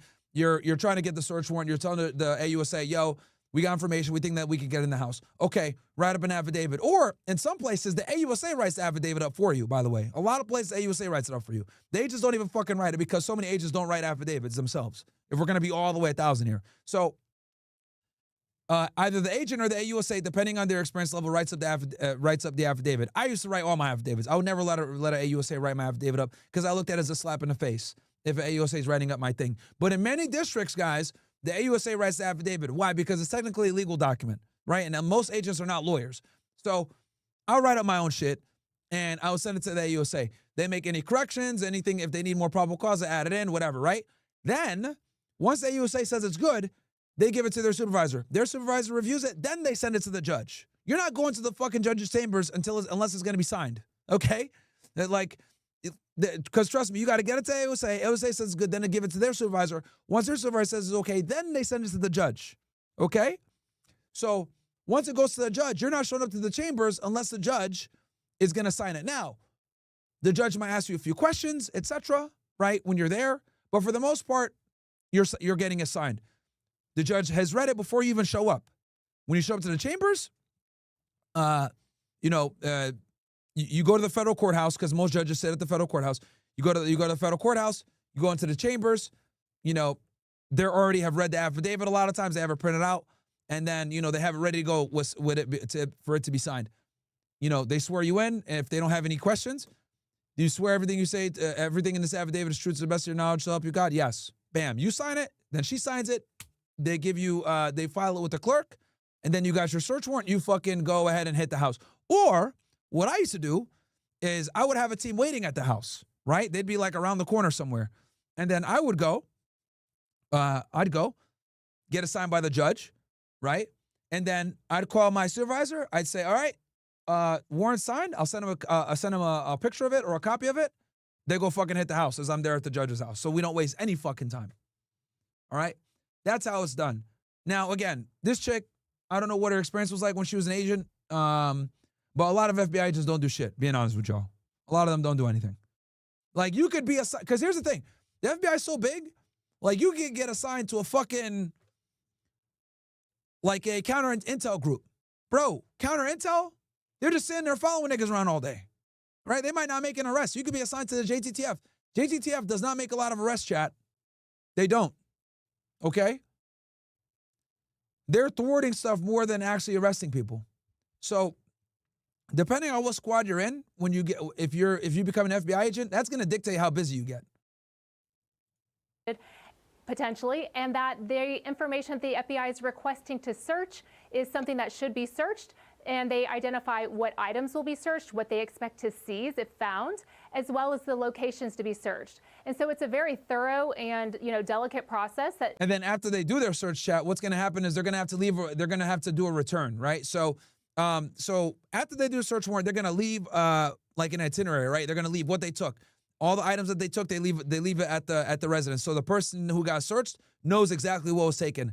Then you're going to do a return with the judge.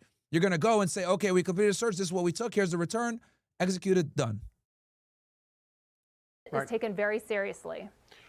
Greg, you know, it's kind of interesting to listen to all of the caterwauling from the very same people over the past 12 hours that were cheering the raid at Mar-a-Lago just a few years ago. Yeah, obviously the irony should be lost on nobody. You know, these are potentially serious charges if they are as described. Very serious, because it's going to be espionage. That's what it is, guys. This is 100% an espionage case. They're going after NDI, classified information. So, yeah. Guys, smash that fucking like button for me, please. We only got, what do we got here? We got 918 likes. We got like 2,000 y'all ninjas in here plus. Well, between all the different platforms, 1,800 on YouTube. Smash the like button, guys.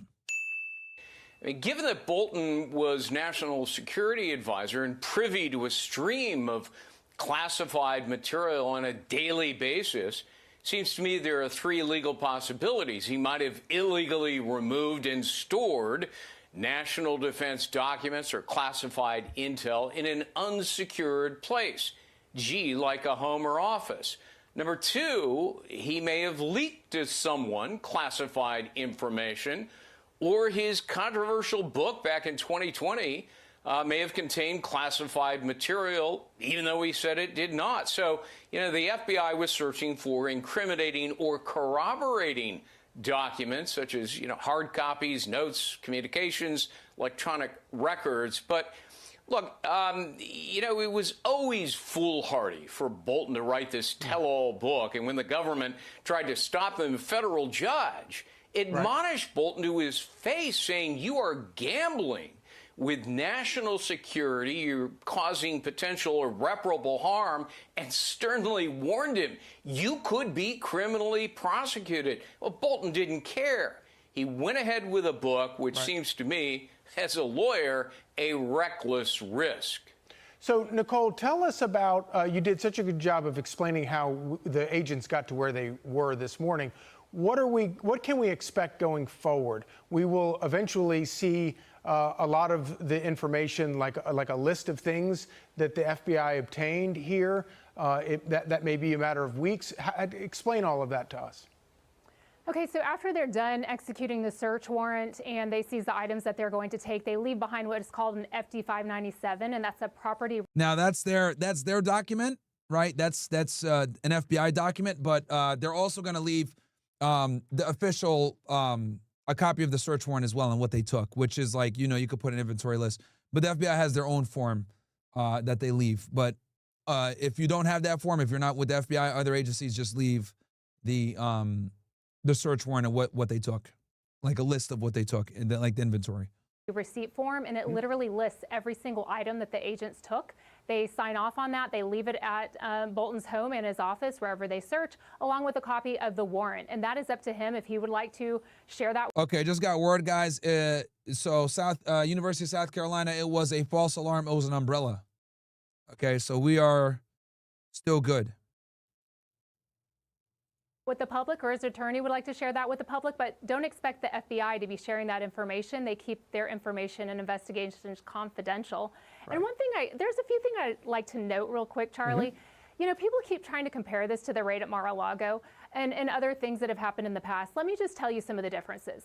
This morning, I didn't see any notification to CNN in advance or Fox News in advance showing up to the raid as we saw at Roger Stone's home. I did not see that, you know, there was a throng of SWAT agents there. And yes, affidavits are public, but the thing is that this one is going to be sealed because the case is still ongoing. SWAT team there. I did not see that. I did not see that there were documents that were staged on the floor with classified documents. I wonder how long this chick was an agent for. Let me look her up. What's her name? Nicole Parker? Okay, let's see here.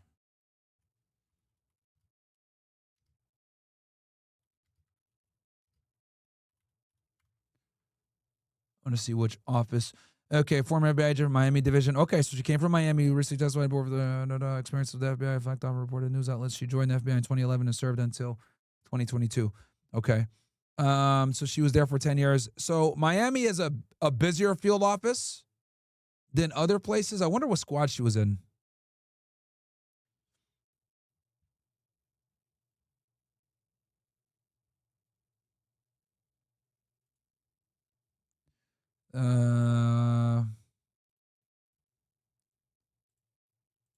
So she just left. 12-year server graduation, January 2011, departure 2022, began her service, FBI's division, securities fraud and later. Okay, so yeah, securities fraud, they don't do shit. She went to violent crimes. Okay. Now, violent crimes, depending on what squad she was in, they work. They actually work. If she was like in a bank robbery squad or whatever, then yeah.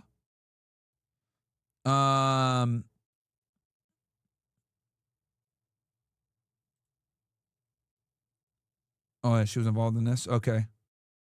But yeah, this was a state case, though. Interesting. All right. Yeah, securities fraud, they don't do shit, bro. That's like financial crimes, they don't do shit. She might have got some action if she was in the violent crime squad, but it depends on which one. Covers and then pictures taken and leaked to the media. I did not see that. Under this FBI, under Kash Patel, they are doing things with the utmost professionalism. This is not a political thing. This is actually gathering evidence and presenting it as it should be. And in the past administration and other FBIs, we have seen where it does appear to be quite political. Right. I don't know about you, but I didn't see that today. Yeah, I'm so glad you made those very important points. Greg, along those lines, you know, there's no doubt that there was an entire deep state that was pitted against the former president when this happened to him. Do you feel confident that John Bolton's rights will be protected in this process? Oh, I absolutely think so. I mean, Joey Joe, thank you so much for the gifted sub, bro. Appreciate that greatly. I do have confidence on Kick in Pam Bondi to ensure that this is being done legally and by the book. Yeah, I mean, they're going to cross their, look, they're going to cross their T's and dot their I's on this one because, like I said before, obviously this is a individual who has money, who has access to lawyers. He's a lawyer himself. He's not stupid. He's been through this before. They convene a grand jury against him.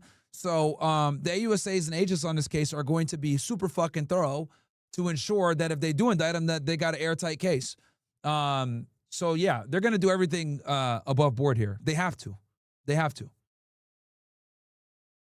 Forget, Charlie, that the FBI and the DOJ were already investigating Bolton back in 2020, but it was apparently then scuttled by Biden's Department of Justice. So the case may simply be a resurrection, and today's raid was the next step. There may already be a grand jury, which doesn't mean he'll be charged, but, you know, it doesn't surprise me. Bolton has always been this verbal flamethrower, you know, with more enemies than friends, fueled by what everybody describes as a superiority complex. And that kind of arrogance tends to put you in legal jeopardy if you cross the line. And even if Bolton excised classified material from his book, possessing...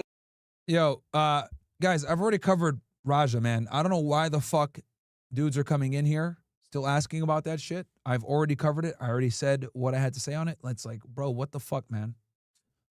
Its original source material in your home or office, well, that's a felony, and concealing it is obstruction. And Bolton no longer has security clearance, but even if he did, it's criminal to remove it from secure facilities and store it in your home. Just ask former CIA Director David Petraeus, who got nailed criminally for that. Indeed. And Trump would have gotten nailed for it as well, but obviously became president of the United States. To say the very least, John Bolton has become deranged over Donald Trump. Nicole Parker, Greg Jarrett, thank you so much for that. Hey, Sean Hannity here. Hey, click here to subscribe to Fox News YouTube page and catch our hottest interviews and most compelling analysis. You will not get it anywhere else.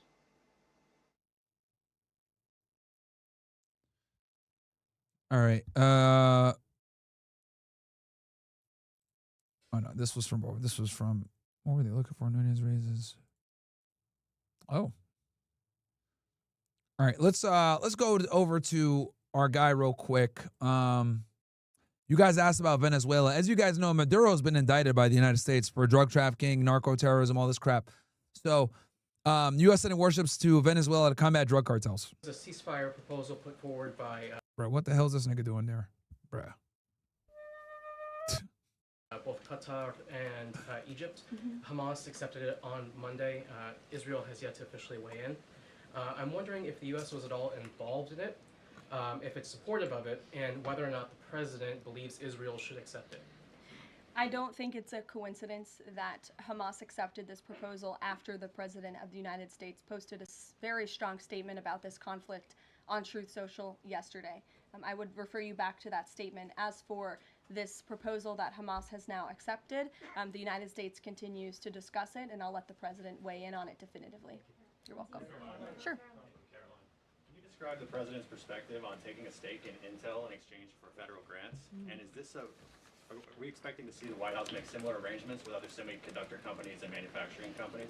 Well, the president, he's been very clear about the need to reshore manufacturing that's critical to our national and economic security. That is especially in regards to chips and semiconductors, which is why the president has initiated the Commerce Department to conduct a study on semiconductors, a Section 232 investigation, so we can ultimately implement tariffs.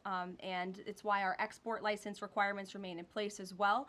As for this 10% government stake deal, the Department of Commerce continues to work on it. I know Secretary Lutnick is working on it and ironing out the details, but the president wants to put America's needs first, both from a national security and economic perspective. And it's a creative idea that has never been done before to ensure that we're both reshoring these critical supply chains while also gaining something of it for the American taxpayer.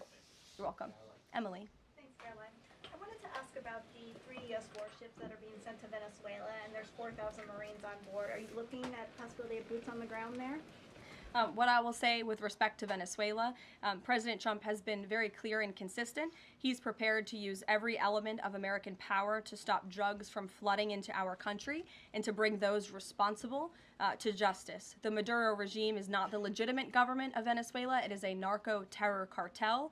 In Maduro, it is the view of this administration, is not a legitimate president. He is a fugitive head of this cartel who has been indicted in the United States for trafficking drugs into the country. Let's see here.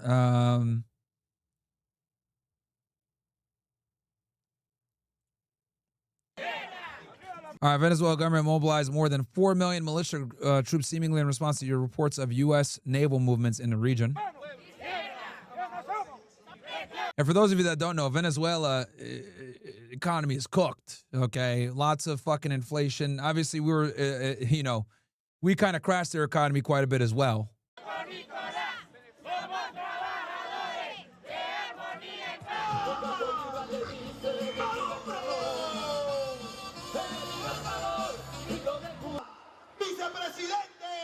Lots of corruption in Venezuela.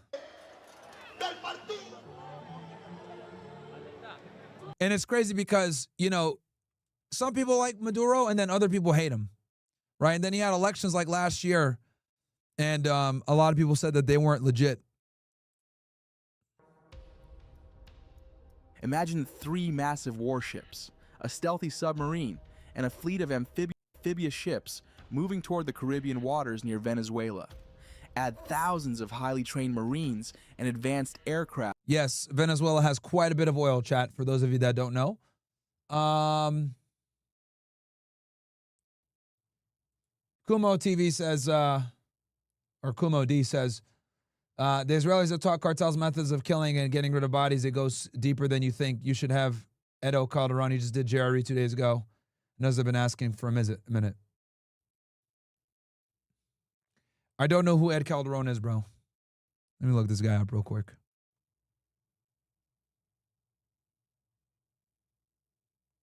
Former law enforcement, now security consultant, combat instructor, born in Tijuana, Mexico, working in the USA, has been a guest on podcasts like blah, blah, blah.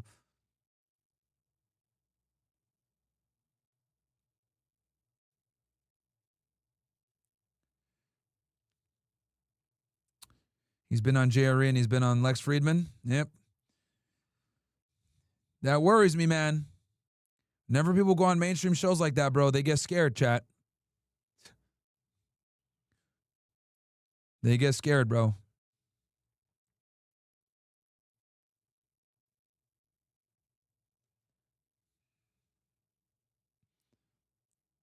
Could try reaching out, but you guys got to understand, bro, that niggas be terrified, man.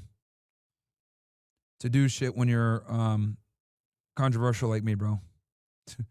Like, it's not, you guys think like it's just like as easy as like just saying, yo, let's collab, bro. Like, no, man. Like, niggas will be like, nah, man, this guy's controversial as hell. He talks about XYZ topics. You know, that's one of the unfortunate things about being controversial, chat. Let me see here.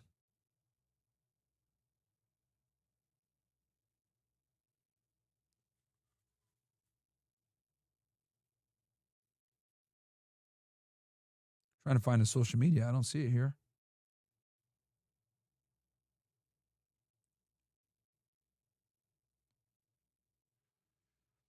I see the Joe Rogan thing, but I don't see him anywhere. All right. I'll look into it for you guys then.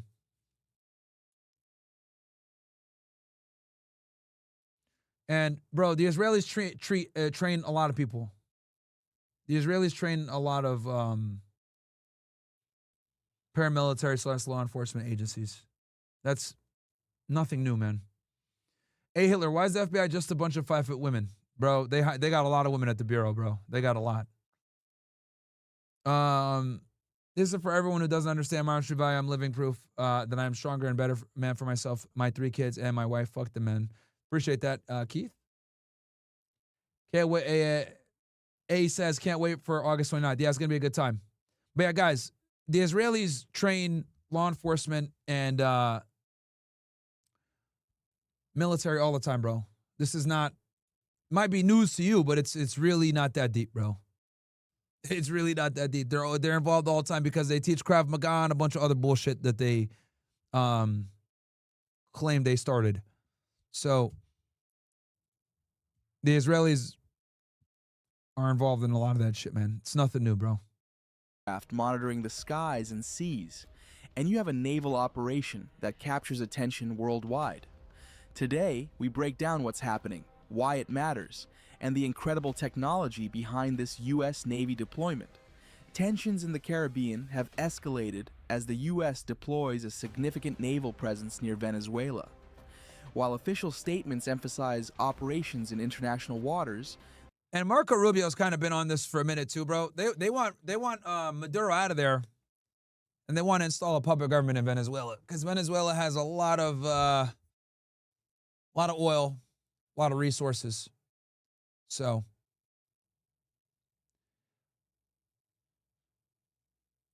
the message is clear. The United States is signaling readiness and strategic control. Relations between the two countries have been tense for years, with diplomatic disputes and differing policies contributing to a complex situation. At the forefront are 3 Arleigh Burke-class guided missile destroyers: USS Gravely, USS Jason Dunham, and USS Sampson. These multi-mission ships are equipped with the Aegis combat system, capable of tracking hundreds of targets at once. USS Gravely, a Flight I-A variant, advanced radar, and missile defense. USS Jason Dunham, anti-submarine specialization with stealth features. And the USS Sampson, air defense focus, capable of protecting the fleet with long-range interceptors. Each destroyer carries Tomahawk cruise missiles, Standard missiles, Harpoon anti-ship missiles, and advanced artillery, giving them a versatile combat profile. The Los Angeles-class attack submarine adds stealth and underwater intelligence. hey guys, smash that like button. We just broke 1,000, but we got 1,850 you guys in here, man. I've been on YouTube for 2 hours, ninjas. These bitch-ass niggas at JTube don't pay. So smash that like button. I'm on here for you guys. Smash the like button. We should be at 1,500 likes. No problem. Easy. I will cut to OSS here some point. We still got to cover Ghislaine Maxwell as well. So smash the like button, ninjas. What do we send at? 1,072? Guys, we should be at 1,500 easy, man. 1,500 easy.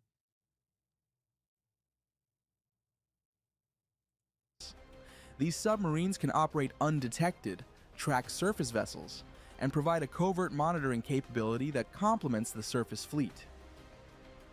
New details reveal that the deployment also includes the USS Iwo Jima, USS San Antonio, and USS Fort Lauderdale. The USS Iwo Jima, a Wasp-class amphibious assault ship capable of launching helicopters, tilt-rotor aircraft, and landing craft.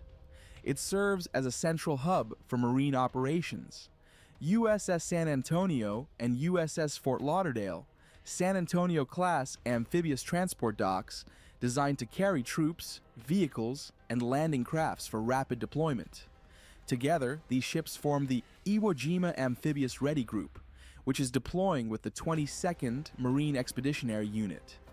This combination provides a flexible and rapid response capability, allowing the U.S. to project power while supporting amphibious and logistical operations.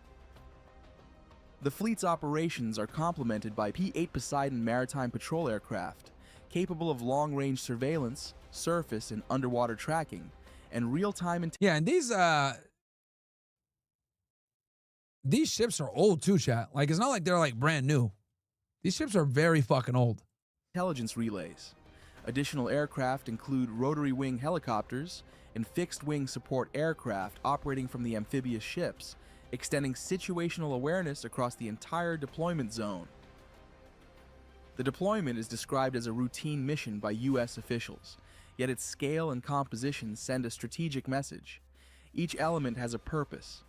Destroyers, multi-threat engagement, fleet defense, missile capability, submarine, covert monitoring and underwater operations, amphibious ships, rapid deployment of marines, vehicles, and aircraft. Naylor says, Myron, can you react to Top H, World War I, World War II? There's no way I'm doing that on YouTube, bro. No way. It'd have to be on OSS only. I won't even do that shit on Rumble. Bro, if you talk about Top H and you give a different perspective, bro, cooked.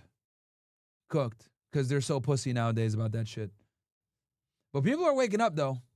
Saw that Tucker interview with the dude saying that the shit about Mustache Man and Stalin and Churchill Niggas are waking up about World War II, bro. R1 official, and I agree with you, Myron, no matter where you debate these women and normies, they're still going to be stupid about things that are clearly common sense, so I don't get it. I just had to clear that up. I completely agree. Yeah, I mean, like, the thing is, bro, is that, like, unfortunately, even women that are educated, like you saw with the lawyer, like, they still believe in the feminist propaganda, man. You know what I mean?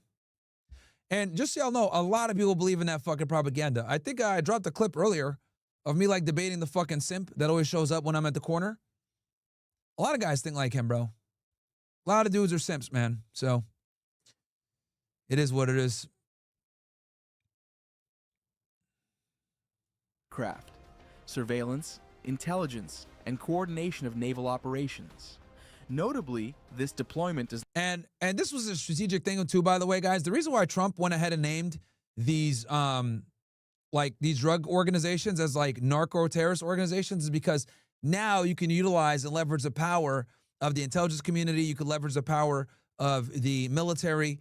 Anytime you use the T word, you are able to mobilize way more resources to the fight than you would if it was just like a drug case, right?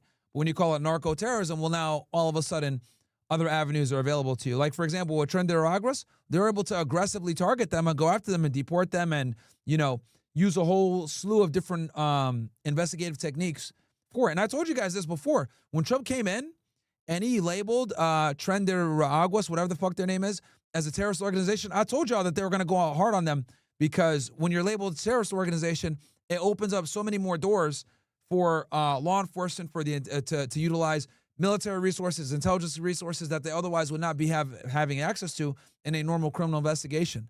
So, and just like I expected, they absolutely have been like eradicating them all across the United States, going after them super hard. So same exact thing with the Venezuelans and Maduro. Label them as narco-terrorists, bam. Now you're able to leverage the power of the U.S. military. Does not include an aircraft carrier, indicating a focus on flexibility, rapid response, and strategic presence rather than full-scale air operations. Looking ahead, the U.S. Navy has a variety of other vessels that could be deployed if the situation escalates. Aircraft carriers, such as those from the Nimitz or Ford classes, could bring unmatched air power to the region, providing a mobile base for fighter jets, surveillance aircraft, and refueling operations. Cruisers, equipped with advanced radar and missile systems, could enhance the fleet's air and missile defense capabilities. Littoral combat ships, designed for shallow water operations, could be used for rapid response missions and coastal monitoring. Finally, additional submarines or amphibious transport docks could further expand underwater intelligence and troop deployment options. The presence of these vessels would significantly increase the U.S. Navy's operational flexibility, signaling a strong capability to respond to a wide range of scenarios while maintaining strategic control in the Caribbean. Arleigh Burke-class destroyers feature an array of weapons, including Tomahawk cruise missiles. Yeah, they're definitely going to get, I think they're going to absolutely get Maduro in custody at some point during this administration. There's just no way that I don't see that they don't get him. There's no way he'll be able to stay in power because he's very disliked in Venezuela as well. At some point, and they, the fucking price to get him. Look at this, guys.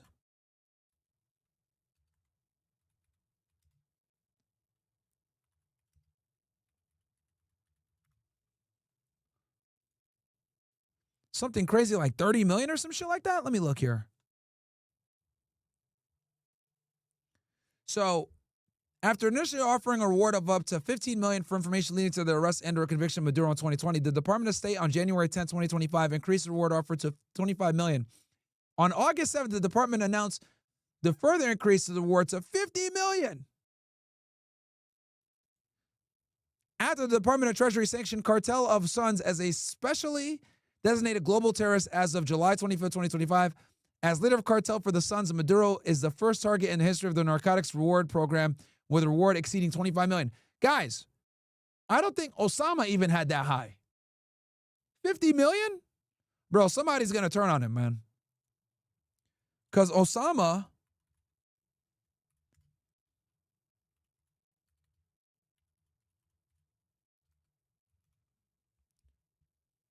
27, bro. So Maduro's officially the most expensive reward. Right? Now you can make the argument that, 2001, right? When was this? 2011? Inflation and shit. But bro, still, it ain't no 50 million. 50 million is crazy. There's no way he's going to exist that much longer. Standard missiles, and Harpoon anti-ship missiles. Amphibious ships like the USS San Antonio class are equipped with defensive weapons and can deploy landing crafts, helicopters, and tilt-rotor aircraft. P-8 Poseidons carry sophisticated sensors and radar for maritime surveillance, and the submarine contributes stealth and underwater tracking capabilities. The operation includes over 4,500 Marines, sailors, and aviators, making it one of the most substantial U.S. naval deployments in the Caribbean in recent years. The combination of surface ships, amphibious vessels, submarines, and aircraft allows the U.S. Navy to operate across multiple domains simultaneously. Although the U.S. stresses operations in international waters, the deployment is closely watched in the region. Venezuela has mobilized defensive forces, highlighting the tension and stakes involved. The movement of such a sophisticated fleet demonstrates the U.S. capabilities to maintain maritime stability, monitor critical areas, and respond rapidly to potential crises. This deployment is far more than a routine movement of ships. It is a carefully orchestrated demonstration of naval strength, technological superiority, and rapid response capability. The combination of destroyers, amphibious assault ships, transport docks, a submarine, and maritime patrol aircraft shows how the U.S. Navy can coordinate across sea, air, and undersea domains simultaneously. It highlights not only the ability to defend maritime routes, but also the power to project force anywhere within reach. Naturally, this raises a critical question. Does this movement signal preparations for something larger, perhaps even the possibility of direct action against Venezuela? Officially, U.S. leaders framed the deployment as part of broader regional stability operations, focused on international waters and security missions. However, the sheer scale and composition of the force, complete with thousands of Marines, advanced amphibious ships, and air support, cannot help but suggest capabilities that go far beyond surveillance or deterrence. If Washington truly intended to launch a military intervention, the presence of amphibious ready groups, Marines, and precision-equipped destroyers would form exactly the kind of foundation needed for such an operation. At the same time, the absence of an aircraft carrier points to a more calibrated approach, strong enough to send a message and prepare for contingencies, but not yet at the level of full-scale invasion planning. In the end, whether this is a show of force, a pressure tactic, or a precursor to something bigger remains uncertain. What is undeniable is that these moves place Venezuela and the entire Caribbean firmly under the shadow of American naval power. The world will be watching closely to see whether this deployment stabilizes tension. All right. Kumo says, just thought it was crazy they were teaching cartels, but here's Ed Calderon's. Yeah, bro. Mossad, Shin Bet, Unit 8200, they train a lot of people, man. You got to remember, dude, that the Israelis are very good with technology. Everyone uses their technology when it comes to Cellbrite, extracting phones, Pegasus, obviously Krav Maga, LOL, but still it's a form of martial arts.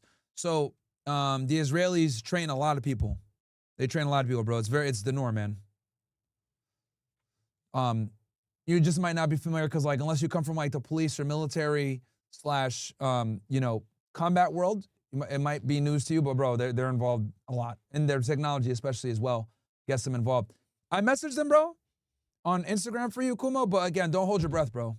Like, these guys, let me tell y'all something, bro. These guys, these normies, no offense, bro, they're terrified to work with people like me, man.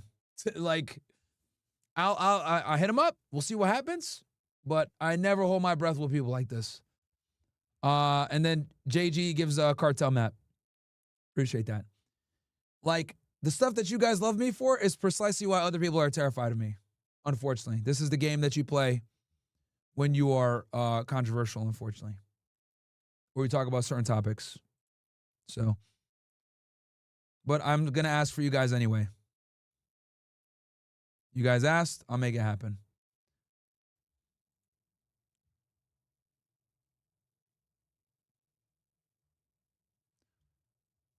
Quick word from the sponsors, ninjas. All right, guys, we're going to be stepping it up with the OSS, but only for the guys that are the real active supporters. So this is how it's going to go. We're going to start giving away merch bundles once a month. All kinds of merch can be given away to you guys for supporting. Also, we're going to be doing call-in parts of the show where members of the OSS Army can go in and call into the show and give their takes on certain different types of topics, whatever we're talking about on that particular day. Also, we're going to start doing shows, guys, where we're going to do parts that are only OSS members so that we can actually say what we want to say, put the memes up on screen that we want to put up, and not have to worry about censorship. Unfortunately, even on regular platforms, we can still get clicked and put out of context and still be labeled for cancellation. All the uncensored stuff that we want to do, it's going to be on the OSS members portion only. Now, I know what you guys are wondering. Oh my God, Myron, no, I can't afford it. No problem. It's going to be only $1 to get in, guys, for the first month, and it goes to regular dues price. So get in there, join us, allow us to be able to continue the fight against censorship, because even on free speech platforms, they clip our shit and try to cancel us anyway.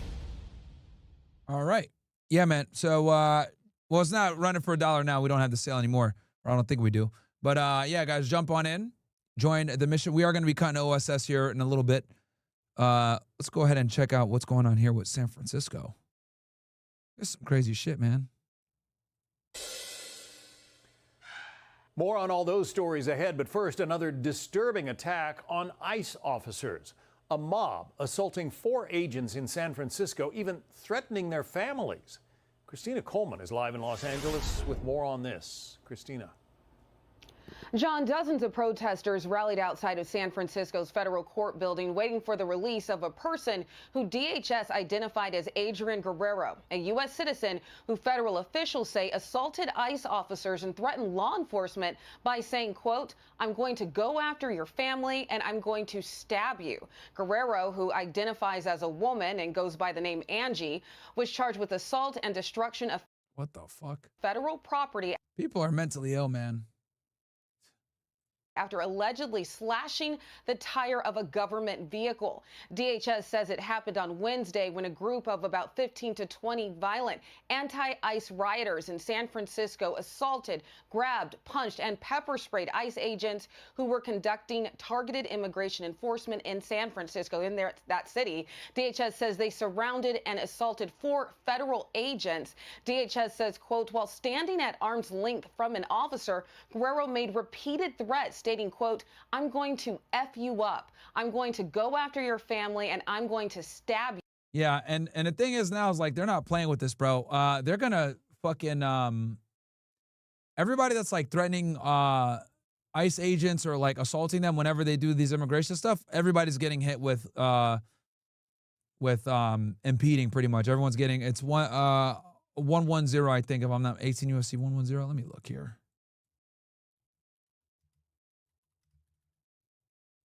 Or 111. There we go. Yeah, assaulting, resisting, or impeding certain. Yeah, everybody's getting hit with this, bro. That resists or gets it or like gets involved. DHS says Guerrero was also in possession of a black knife and patterned headscarf during this incident. Guerrero was later granted bail and surrounded by supporters after being released, and had this to say about the situation. I'm good, despite the brutality and repression Fucking weirdos, man. that the federal government is placing on this city, my city, the city I was born in. The attack on law enforcement in San Francisco was yet another example of violence against immigration agents. DHS says ICE law enforcement are now facing a 1,000% increase in assaults against them as they risk their lives to arrest the worst of the worst criminal illegal aliens. That shit's crazy, bro. Despite all the violence, immigration officials continue to carry out their operations in various cities nationwide. We're making Los Angeles and California a safer place. We're going to continue to do that. The fact that they brought Border Patrol up to like help with this shit. And they can take that one to the bank and cash it. And as for that attack on ICE agents in San Francisco last week and those allegedly involved, Guerrero now faces a maximum penalty of 1 year in prison and a fine of up to $100,000. John? So let me hold on. Did this guy, I'm wondering if he got charged federally. What was his weirdo's name? Angie Guerrero? Fucking whack job. Let's see here.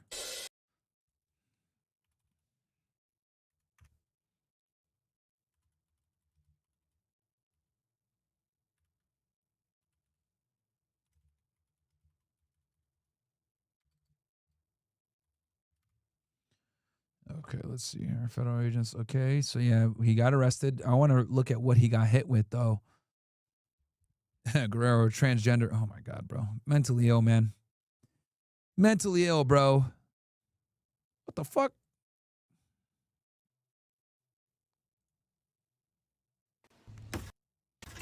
Hey, you can't do that.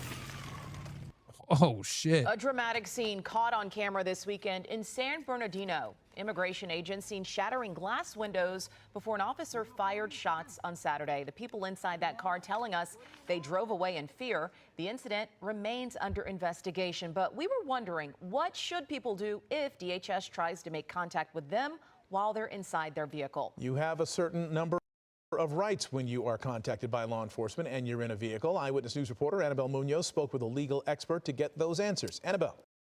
Mark and Michelle, human rights and immigrants' rights groups continue raising concerns about the tactics and actions of federal agencies. The attorney we spoke with today stresses that people have constitutional rights if stopped in a situation like this one. Federal immigration officers have targeted people in vehicles. Over the weekend in Anaheim, they arrived at a Home Depot, and according to witnesses, it looked like they were just going after day laborers who were here, and people were being yanked out of vehicles. In San Bernardino, a CBP officer fired his gun during another vehicle stop. In that case, the family says masked officers did not identify themselves before breaking their car windows. One punches through the glass. DHS argues the driver struck two officers and that shots were fired in self-defense, which we cannot clearly see in this video. The incident raises questions about what to do if someone is stopped by Yeah, driving off like that and almost hitting them, yeah, they're going to shoot at you, bro. federal agents while in a car. It is illegal for an ICE agent to forcibly enter private property without a judicial warrant. And individuals that are asked for permission to enter private property, including a vehicle, should not consent. Attorney Sergio Perez, executive director of the Center for Human Rights and Constitutional Law, says that absent a judicial warrant, federal authorities need reasonable suspicion to stop a car and probable cause to search it. He says you can ask why you've been stopped and remain silent. There is no benefit to answering the questions of an ICE or federal official, especially one who is masked and who has not identified themselves as such. But even if they do identify themselves, the Constitution gives you the right to remain silent.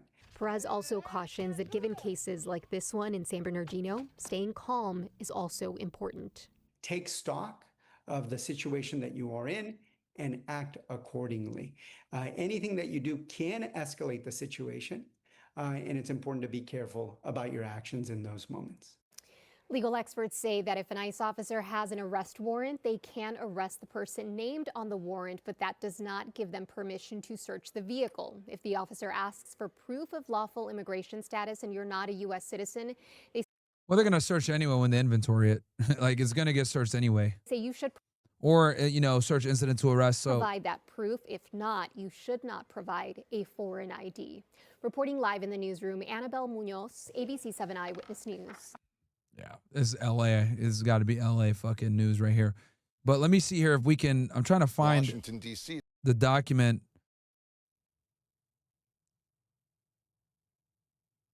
Misdemeanor charges. Interesting. All right, might not be worth it then if it's just a misdemeanor. This is crazy, bro. This whole ICE thing is absolutely starting to go fucking nuts right now when it comes to what's going on. All right, so we're gonna get into our girl Ghislaine Maxwell here in a little bit.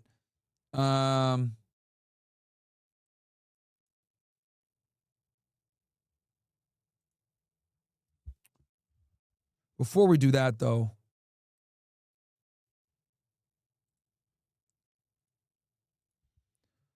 all right, let me see here. Okay. Not Nate, subscribe for $10. Appreciate you, bro. Welcome to the OSS. Shout out to you. Myron, would you ever go to the Lotus Eaters? Opinion on them? Also, dog intelligence does not always equal a good dog. I have a wolf dog, and she's smart and absolute bastard, but we love her. Give Frank pats and face squishes for me. Okay. Mr. Clapcheek says, if Myron was ICE directed, these lames assaulting ERO agents would be cooked and banished to Shadow Realm. Yeah, bro.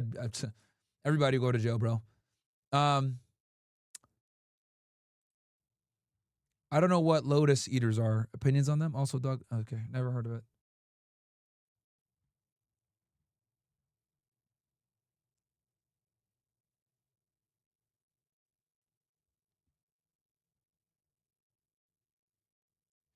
Oh, here's the truck driver. They got his ass, bro. In other news tonight, Harjinder Singh, the undocumented truck driver accused of causing a deadly crash on Florida's Turnpike earlier this month, is now in the custody of the St. Lucie County Sheriff's Office. Take a look at this newly released video from the St. Lucie County Sheriff's Office. It shows Singh being walked into the county jail for processing. The Sheriff's Office said Singh was extradited from California yesterday. He faces 3 counts of vehicular homicide stemming from an August 12th collision that claimed the lives of 3 South Florida residents. There's like a big ass petition, bro, to like not so he doesn't get hit with serious charges or serious time, excuse me. Today in Panama City Beach, Governor Ron DeSantis said although Singh will face justice here in Florida. So St. Lucie isn't that far from here. It's about 2 hours up on 95 from Miami. Oh, what the fuck? Oh yeah, there's a bunch of drama. In other news tonight, with Destiny and H3 and shit like that too. Lives of 3 South Florida residents. During a press conference today in Panama City Beach, Governor Ron DeSantis said although Singh will face justice here in Florida, justice alone isn't enough, and the governor took aim at the company who hired him. Yes, we'll hold him accountable, and he's going to potentially spend decades in prison, but why would a... That's not me, guys. That's fucking the press conference fucking video just being trash. company, and this is a California company, why would they put someone behind the wheel of one of those things when this guy can't even communicate and doesn't understand English? Fucking wild, bro. The governor commended the Trump administration's decision for revoking the company's operating license. Singh remains jailed in St. Lucie County, waiting trial. Federal immigration authorities have issued a detainer, and officials say he will face deportation proceedings following the resolution of his criminal case. Yeah, I'm surprised they even an illegal immigrant, because they could just remove him right now, chat. Like, we don't even got to put this nigga through, waste our time, but obviously he killed 3 people, so they're going to want him to go to jail, so. Involved in a crash that killed 3 people is in a Florida jail. Will stay there after a judge denied his bond just hours ago. The case prompted the White House to act after the suspect obtained his license despite failing English. That's crazy, man. California is cooked. And road sign tests. Madison Scarpino is live with this story. Hi, Madison. Hi, Rich. 28-year-old Harjinder Singh had his first court appearance this morning after that deadly Florida crash. See, Fox knows what to do, man. They hire the hotter girls, bro. Unlike CNN, get these fucking whales. He's facing 3 counts of vehicular homicide, 3 counts. Cause let's be honest, bro. Nobody really gives, like, if a woman's on the news talking, yapping, you know, it's like, bruh, if you're gonna be here, you might as well be attractive. Of manslaughter, and he has Fox gets it. Not yet entered a plea of guilty or not guilty. Today's hearing was quick. There was a translator for Singh interpreting everything the judge was saying. Like, if we got to listen to their voice, at least don't burn our eyes. And this is why the judge says Singh cannot have bond. The defendant is an unauthorized alien, a substantial flight risk. Holy shit, her voice sucks too. What the fuck? There are no conditions of This judge is painful. release that will ensure your appearance at trial.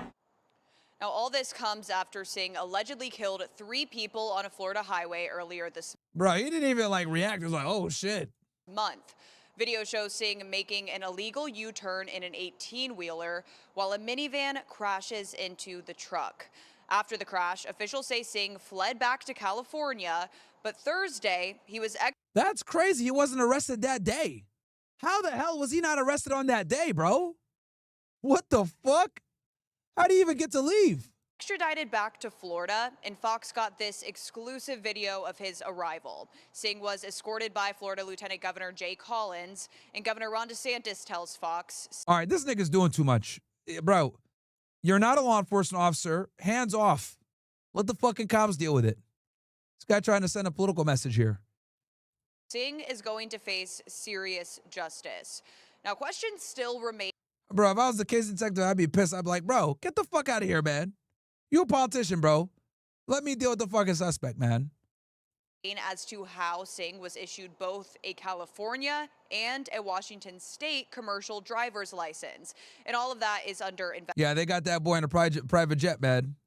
investigation. In the meantime, Governor DeSantis says the federal government is revoking the business license of the trucking company that hired Singh. Look, things can happen in business. This is a guy that didn't understand English, and you're putting him in charge of this massive vehicle, and obviously the consequences were deadly. And now Secretary of State Marco Rubio is pausing issuing worker visas for commercial truck drivers altogether. Rich. Madison Scarpino live for us. Madison, thank you. Let's bring in former acting ICE Director Jonathan Fahey. Jonathan, thanks for joining us. Thank you. Jonathan, this guy got no, like, bro, this guy has no chin, man. Just the fat neck connected right to the, what the hell? This truck driver's in an awful lot of trouble, huh?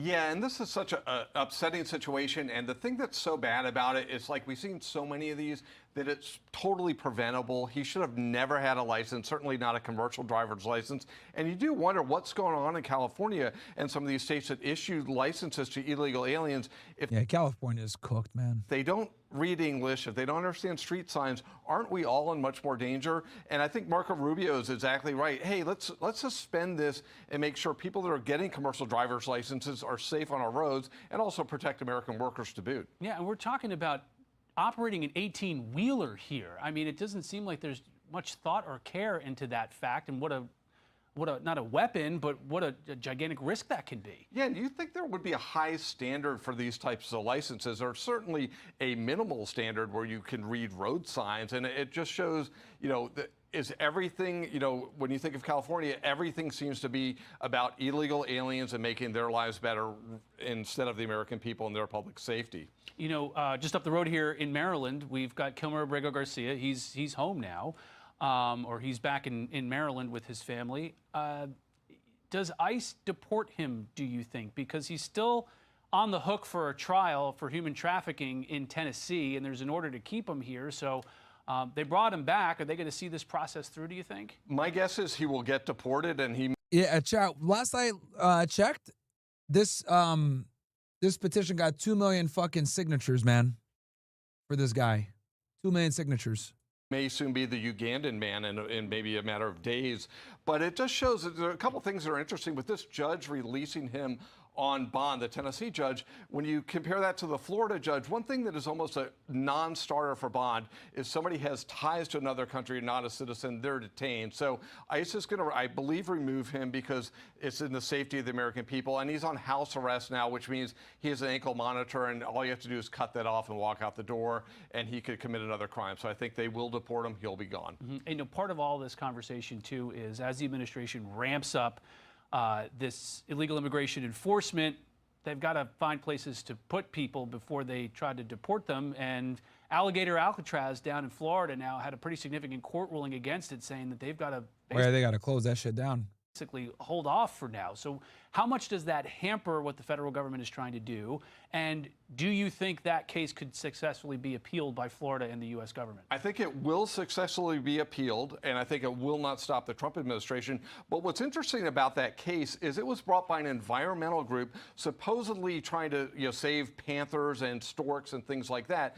And you really think, you know, if your interest is making the lives better for panthers and storks, then you wouldn't spend so much time trying to keep more illegal aliens in the country. It's a total big pretense for a lawsuit. I think everyone knows that. Yeah, we'll talk about Alligator Alcatraz here in a second. And the whole issue here is this was a state facility, and now they're arguing it's a federal facility, so it has to go through all these federal environmental regulations. But remember, the Panthers and Storks were totally fine when it was an airport, and really, they don't care if it's an airport or detention facility, and they're probably better off with less people in their environment anyway. And, you know, you look at what the federal government's trying to do, there are also other avenues that they're trying to explore. There's the Cornhusker Clink in Nebraska, but there is a massive need. There was a report that ICE is going to Cornhusker Clink need more airplanes. I mean, this is a big infrastructure change as well, right? That the federal government does have a need. You can't just snap your fingers and deport people. Yeah, that's exactly right. They need more detention spaces, more airlines, more ways to get people out of here. And that's what a lot of these lawsuits are really doing. As you see, it's not about protecting the wildlife. It's about thwarting the Trump administration and their agenda, or at very least slow it down, because we know the Democrats' agenda is keeping as many illegal aliens here for census purposes and other purposes. So everything they're going to do, everything Trump does, they're going to try to check it in court. But the good thing is there's a lot of money in that bill for all of these things, and they're going to do it one way or another. And this could all speed up now that you have the president saying or the Defense Department, according to Fox and our reporters and teams looking into this stuff, the documents show 1,700 National Guard troops be brought up for law enforcement purposes, but also for immigration enforcement. So you're probably going to see a lot more of this, right? Yeah, exactly. And I think a lot of the things with the National Guard, it won't necessarily frontline enforcement, but if they could do stuff on the back end, because there's a lot of processing with all of these illegal aliens before they get deported, paperwork and things like that. So if they could take care of some of that load, then the ICE agents are able to go out there on the ground, get the most serious criminals off the street, arrest them so they can be deported. And now military prosecutors are going to be working misdemeanor cases here in D.C. Do you think that they're equipped to do that? Yes, I do. I was an assistant U.S. attorney in the Eastern District of Virginia, and we worked frequently with, JAG officers who would prosecute military cases in our district, and they do the same types of cases. I mean, it might not be identical laws every time, but they're used to the same type of bread and butter cases. So they're going to be able to do this very effectively, and also do it quickly because they're already doing it. So it's a lot quicker than sort of ramp. Interesting. All right, Alligator Alcatraz, let's look at that. And guys, we are going to be switching to OSS only here soon.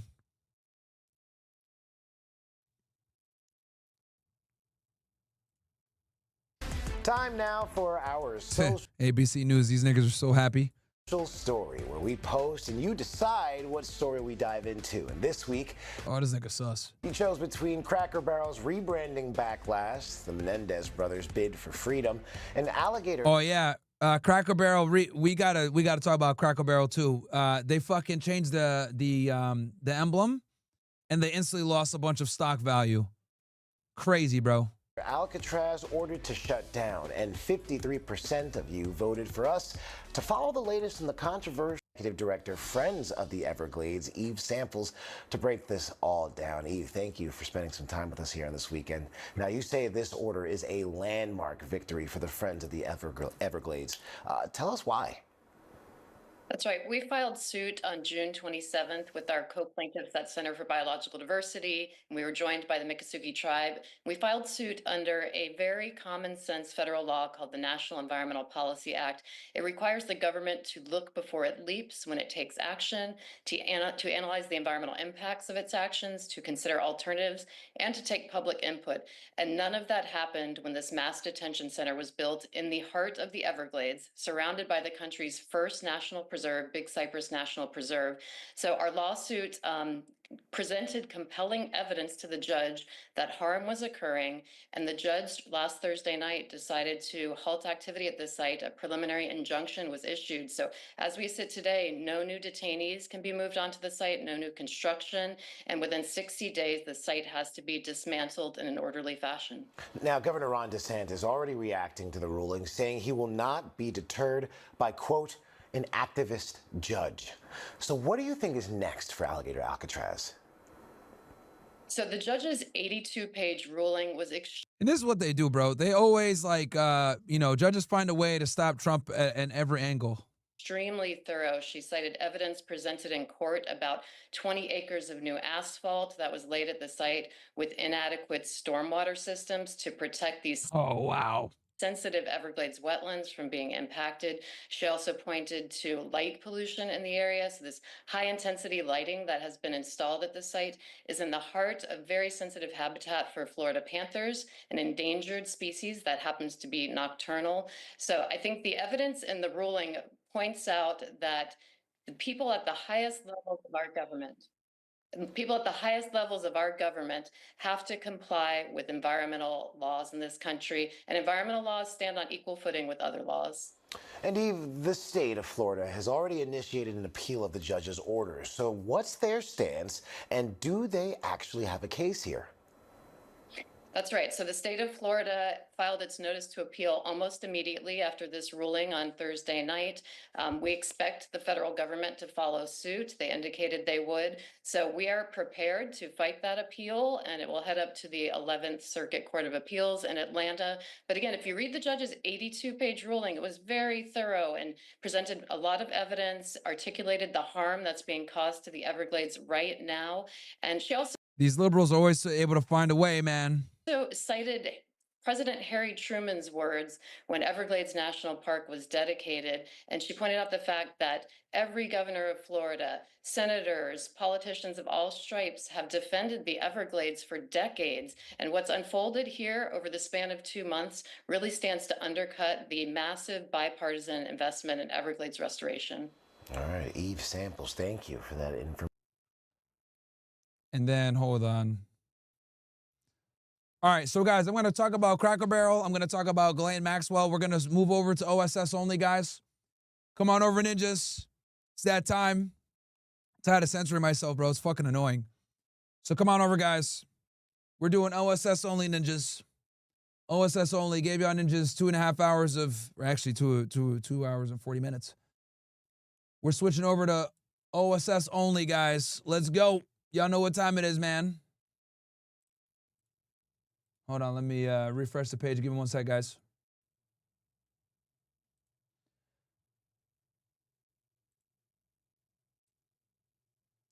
All right, we're back. Sorry about that. I'm back.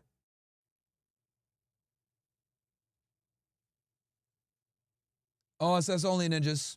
Y'all ninjas know what time it is. OSS only. We're going to go ahead and cover Cracker Barrel. We're going to also cover Epstein and Ghislaine Maxwell.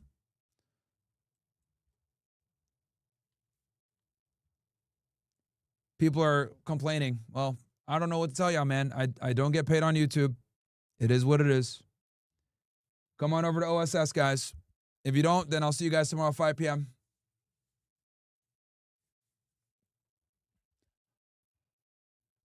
It is OSS time, ninjas. It's $10 a month, bro. It's literally super cheap, super affordable. Ending the YouTube stream here. Ending the YouTube stream here, guys. Come on over. Gave y'all almost 3 hours on YouTube and Rumble and Kick. So come on over, guys.